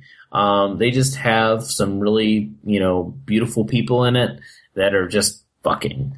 And like I said, if you're into like Taboo and shit like that, like, I mean, Taboo 2 and 3 kind of go hand in hand with Taboo. It's the same fucking thing. So, but it's like for me watching Taboo, like, there's no, I don't feel anything. I'm just like, this is weird. Like, because I, even with like porno today, because I watch porn, obviously. What? I just don't get the stepmom and stepdad, because, like, that's super gross. Like, I'm not, like, there's certain things, like, I will watch a girl fucking a horse. I don't really care. I'm kidding. Obviously, I'm not going to do that. I might glance at it and then turn it off. But, like, I'm a stepdad, so, like, that's super, like, I don't, like, that doesn't, like, I can't comprehend that. Like, the same thing as, like, people have, like, that daddy fetish. And it's like, no, because if you're a dad, you're fucking your kid. Like, that's immediately what I think about. Like, it's like, here, call me daddy. Like, no, because that's kind of weird. Like, can't you just call me, like, call him a slut? Or call him, a whore. Like, that's kind of more my speed. It's just like, when you get into the son and daughter and mom and dad aspect, like, I just can't get it. Like, I understand why it was popular, but I just can't, I don't understand it. And I will watch porno every single day. I don't give a fuck. So these were Alex de Renzi flicks. So you had his documentaries, and then you had an example of his... Wait, Alex de Renzi didn't direct Taboo. No. Sorry, I'm talking about the Picораmas. No, Lawrence Talbot directed the Picораmas. Alex de Renzi was a more prolific, like, film director. I am on vinegarsyndrome.com. Turn On with Kelly Nichols, directed by Alex de Renzi, unless it's a typo. No, it's Lawrence Talbot, unless Lawrence Talbot is fucking Alex Dorenzi. No, it looks like they have a typo on the website. But like, hey James, you guys have a typo on your website under the silk satin sex turn on link. yeah, I mean, as far as Lawrence Talbot at the bottom instead of directed by Alex Dorenzi. wow, dude, you're just like fucking calling. Oh, you know what they did? They just copied and pasted. Probably to get the formatting, and they left in the directed by Alex Dorenzi, and then the running time from the documentaries. Yeah, because that would have been number Look, one. guys, that I can edit shocking. this stuff. I can edit this stuff for free. You know what? We'll work out a price. Just drop me a line. I'll do some editorial work on your guys' website. Well, here's the cool thing about Alex Dorenzi is that he's actually a prolific filmmaker. Like, he was a good filmmaker. Because obviously, he's making a documentary, so photography is obviously up his alley. Right. The same thing with Bob Chin. Like, Bob Chin, like, even though he made, like, sexy time movies, he made films, like, he would think, oh, I'm going to make this war epic, so I'm going to make this look as good as possible. And then we're going to shoot the sex. And it's like, that's the shit that I like, Yeah. Or Hill's like Hot and Saucy Pizza Girls, my all-time favorite porno film. It's like, hey, let's make this porno. Okay, let me write this sex comedy first. Right. And then we'll add the sex in. That's what it feels like. And that's what I love about it. Yeah. Like stuff like this, like these movies, they're just filming sex for sex, and it's just like, they're okay.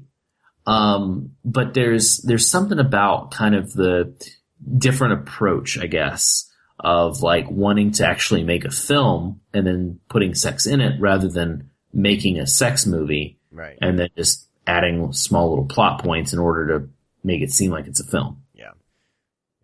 All right. Good stuff. Good times. Good times, everybody. So Vinegar Syndrome's January package is about to hit, so we'll be talking about that one soon. We mentioned all the titles earlier when we talked to Brandon and James. So check those out. Go to vinegarsyndrome.com, check out all these flicks, and give them some love. And, of course, you can find our past episodes over at thescreamcast.com. You can find, I think, like the past...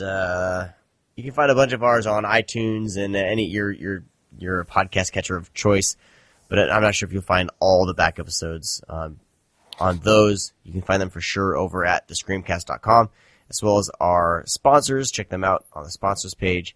Drop us a line at readme@thescreamcast.com, and we still have pins for sale. Check those out if you haven't grabbed one yet. We are running low on the oily, but we have a good amount of the bloody ballet ones left. And, I want those gone. Buy them, please. Damn, Sean. And, now, let's see. And yeah, all our Twitter links and all that bullshit are on the website as well. Big shout out to those of you who have, donated to the site. You can do that as well. Next week for sure, Brad, if you can remind me, I want to give a shout out. I forgot to at the end of year, or we actually didn't get to do their end of year episode. I want to do a shout out to all those who are donating to us right now. So we'll do that next week. But meaning to give you guys all some actual thanks on the show. So we'll do that next week. And if you want to donate, go to the donate link and drop us a few bucks a month. It really does help with the show. So we really appreciate all that you guys do for us. All that said, Brad, do you have anything else to say? I love you. All right. You guys have a great week. Hi, you didn't say I love you too? What a dick. I love you too. Thank you. All of you have a great week. We'll talk to you next time. Bye-bye. Oh, God, thank you. Bye. Oh, don't tell me you're leaving. The party's just begun.